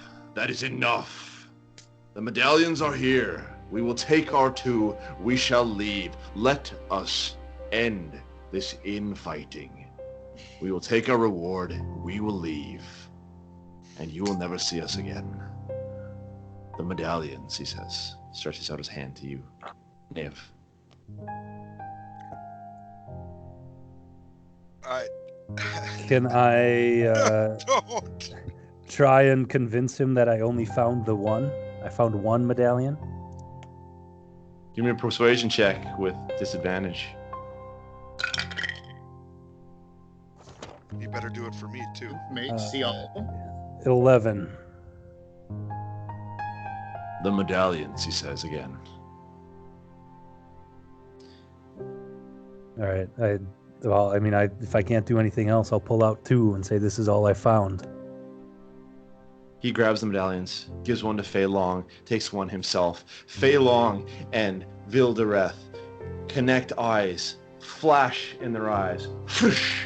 They turn into eagles and take off out the door, leaving you guys there. wait, they turned into eagles while we had to be fucking crows? Yeah. God damn it. Alright, yeah, I think we kind of Is the have mage to, there? Mage who cast the identify spell still there? oh yeah. Yeah, he's still sitting there, rather confused, I looking wanna a bit show him odd. the ring. I just want to show him the ring and say, "Can you identify this for me?" It would take me a better part of an hour, but you can follow me to the inn, and we can take a rest, and I can Well, hold on, identify hold it on, while hold on, you hold rest on, and eat. hold on. Hold on, mage. Do you sense any more of the medallions? Was he telling the truth? Oh, good At that one, point, I want to try and slip one of each medallion into Bolin and Trago's pockets. Give me a sleight of hand check. I'll say not with disadvantage. Just straight up sleight of hand. 18. 18. Motherfucker! Yes, the medallions are here, he said. I've been telling you the truth the whole time. The medallions are here. There's one there. He points at you, Trago. There's one there. He points at you, Bolin. There's one there. He points at Caroline. 3 medallions. And you guys reach in your pocket. And Did I sure get enough, one? Where's mine? your hand. Or was it Grogil you put it into? Oh wait, we got rid of 2. Never mind. Get rid of You're 2. right. Never mind. And you reach into the pockets, and your hands come across the cold metal of the medallions. You pull them out, and there you have the medallions in And your we hand. don't have. Oh, motherfucker! Let's go Nobody to the inn and get a saw- long rest. All right. Yeah, never mind. And so we can see like crate. All right. All right. I put my weapons away. I'm gonna look at Trago and give him the Yeah. look like we all know what happened. Yeah. I think Grogil's the only one that's too stupid not to fucking understand what's going on. Grogil has no idea. Yeah. We know. Okay. I'm just gonna Let- kneel down let- and pet Sora and go, yeah, I know. Yeah. Yeah. I'm here. Let's bring out this orc and try to figure out what he knows. Oh, What do we he's need- dead. I killed Yeah. him. Yeah, Remember? Yeah, Grogil, Grogil killed him. He's gone. He's dead. Yeah. Welcome wait a minute, back. Once again, the mage says, "If you would like my services, you can follow me to the inn, and I can do Yes, identify. It'll take an hold hour. on. It'll cost a lot of gold." I'll follow you. Yeah. Wait, Hold on. Do you have a resurrection spell? I do not. You I have do not have cure power of those stupidity sorts. spell? I do not have that. I have books. That is the cure to stupidity. Well, I'm gonna look at Grogil and ask him if he can read. I don't know. Grogil, Can I read? You read Devoured Violence. That was about it. This is Matt's way of trying to wrap the session up, you dolt. Yeah, I know. All right. So that's fine. we'll say you guys follow this We'll mage follow over. him. You follow the mage over, and he gets you set up there in the inn, and don't have any gold? Oh, yeah, right we do. across Yeah, the that's- street. You have a bunch of gems, Caroline. Now, Well, only Tim and Paul know about those, though. that's Yeah, true. but someone's Yeah, got to pay. he takes you across and gets you set up, and he asks I you, think- "Sir, would you like me to do identify on the ring? I will need about an hour of undisturbed time." Yes, please. Okay. Yes. So he takes the ring from you and heads upstairs. Does And anybody want to begins. follow him? Yeah. I think I'm gonna follow him. Like I In won't case of disturb Trago- him, but I'm gonna follow him. Now he Just to kind of make looks sure over that- his shoulder, sees you, Trago, following him as he sits down at the table and begins to do the identify spell. Are we in an inn? Where are the or, rest of you are at this point? Tavern or what is this building? Tavern Oh, yeah. on the bottom and rooms up on the top, like your typical inn. Okay, so it's not the respite or the Riverside Respite. No. Okay. It's the random tavern. Okay. So It's I'm gonna buy- it's the random tavern called the Crawling Crawfish. Crawling crawfish. I want to get a room and take a long rest. Okay, Grogil gets in a room, goes and takes a long rest, gets a good night of sleep. Grogil- Trago, you're up with the wizard, the mage, watching him do this identify spell. Yep. So, with Niv and Bull in there, I want to say, you guys realize that the orcs said they took the money and stuff to Greywater. So, But we're still not any closer to knowing who or where he is. but that's a clue. I mean, it's like he's working We with the orc. do know where they were leaving, though, or planning to leave. That might be something. That secret We exit. don't know where. The secret exit? What secret Yeah, exit? didn't Fei-Long tell Yeah. us that we That's could what I either- wanted to do. Like Hmm. out of character, that's what I wanted to ambush those guys because we knew where they were taking him out, where they were smuggling Grogil out. Yeah, we knew I they were wanted going to to surprise smuggle those out of the guys. city. That's something, isn't it? A place to start if we want to get our money back. Yeah. Matt, did Phelan show us where this secret place was in the wall before when I don't she was think going? she No, did. she did not. She She did. did not show you anything. She didn't tell you anything. No. Mother! So Grogil's asleep. Trago, you're up with the mage while Mhm. he's doing this spell. Niv, where are you? I am sulking in the tavern, drinking You're sulking ale. in the tavern. Okay, Bolin, where are you? Bolin and I are Yeah. together at the bar having a drink. I'm Yeah. buying. You're at the bar as well. Okay. So as you guys are enjoying your drinks, Grogil is fast asleep. Trago, you're up with this mage, and he's performing this spell on this ring. And after about an hour, he starts to wrap up the spell, and you see his eyes look up at you suddenly with a look of, it's hard to tell, but horror or joy. It's hard to tell. A confusing look in his eyes. And he falls over, face first onto the table. Dead. Oh shit! Mother. And at exactly that moment, Trago, you hear a pounding on the door to the room above you. And then you hear footsteps running down. The rest of you guys are busy drinking. You notice people running in and out. Nothing strange. And Trago, you go to open the door. And you open the door inward. And I don't there, think I would do that, but okay. stuck to the door, Oh, okay. Whew. is another knife, exactly the same as the knife that met you in the Riverside Respite.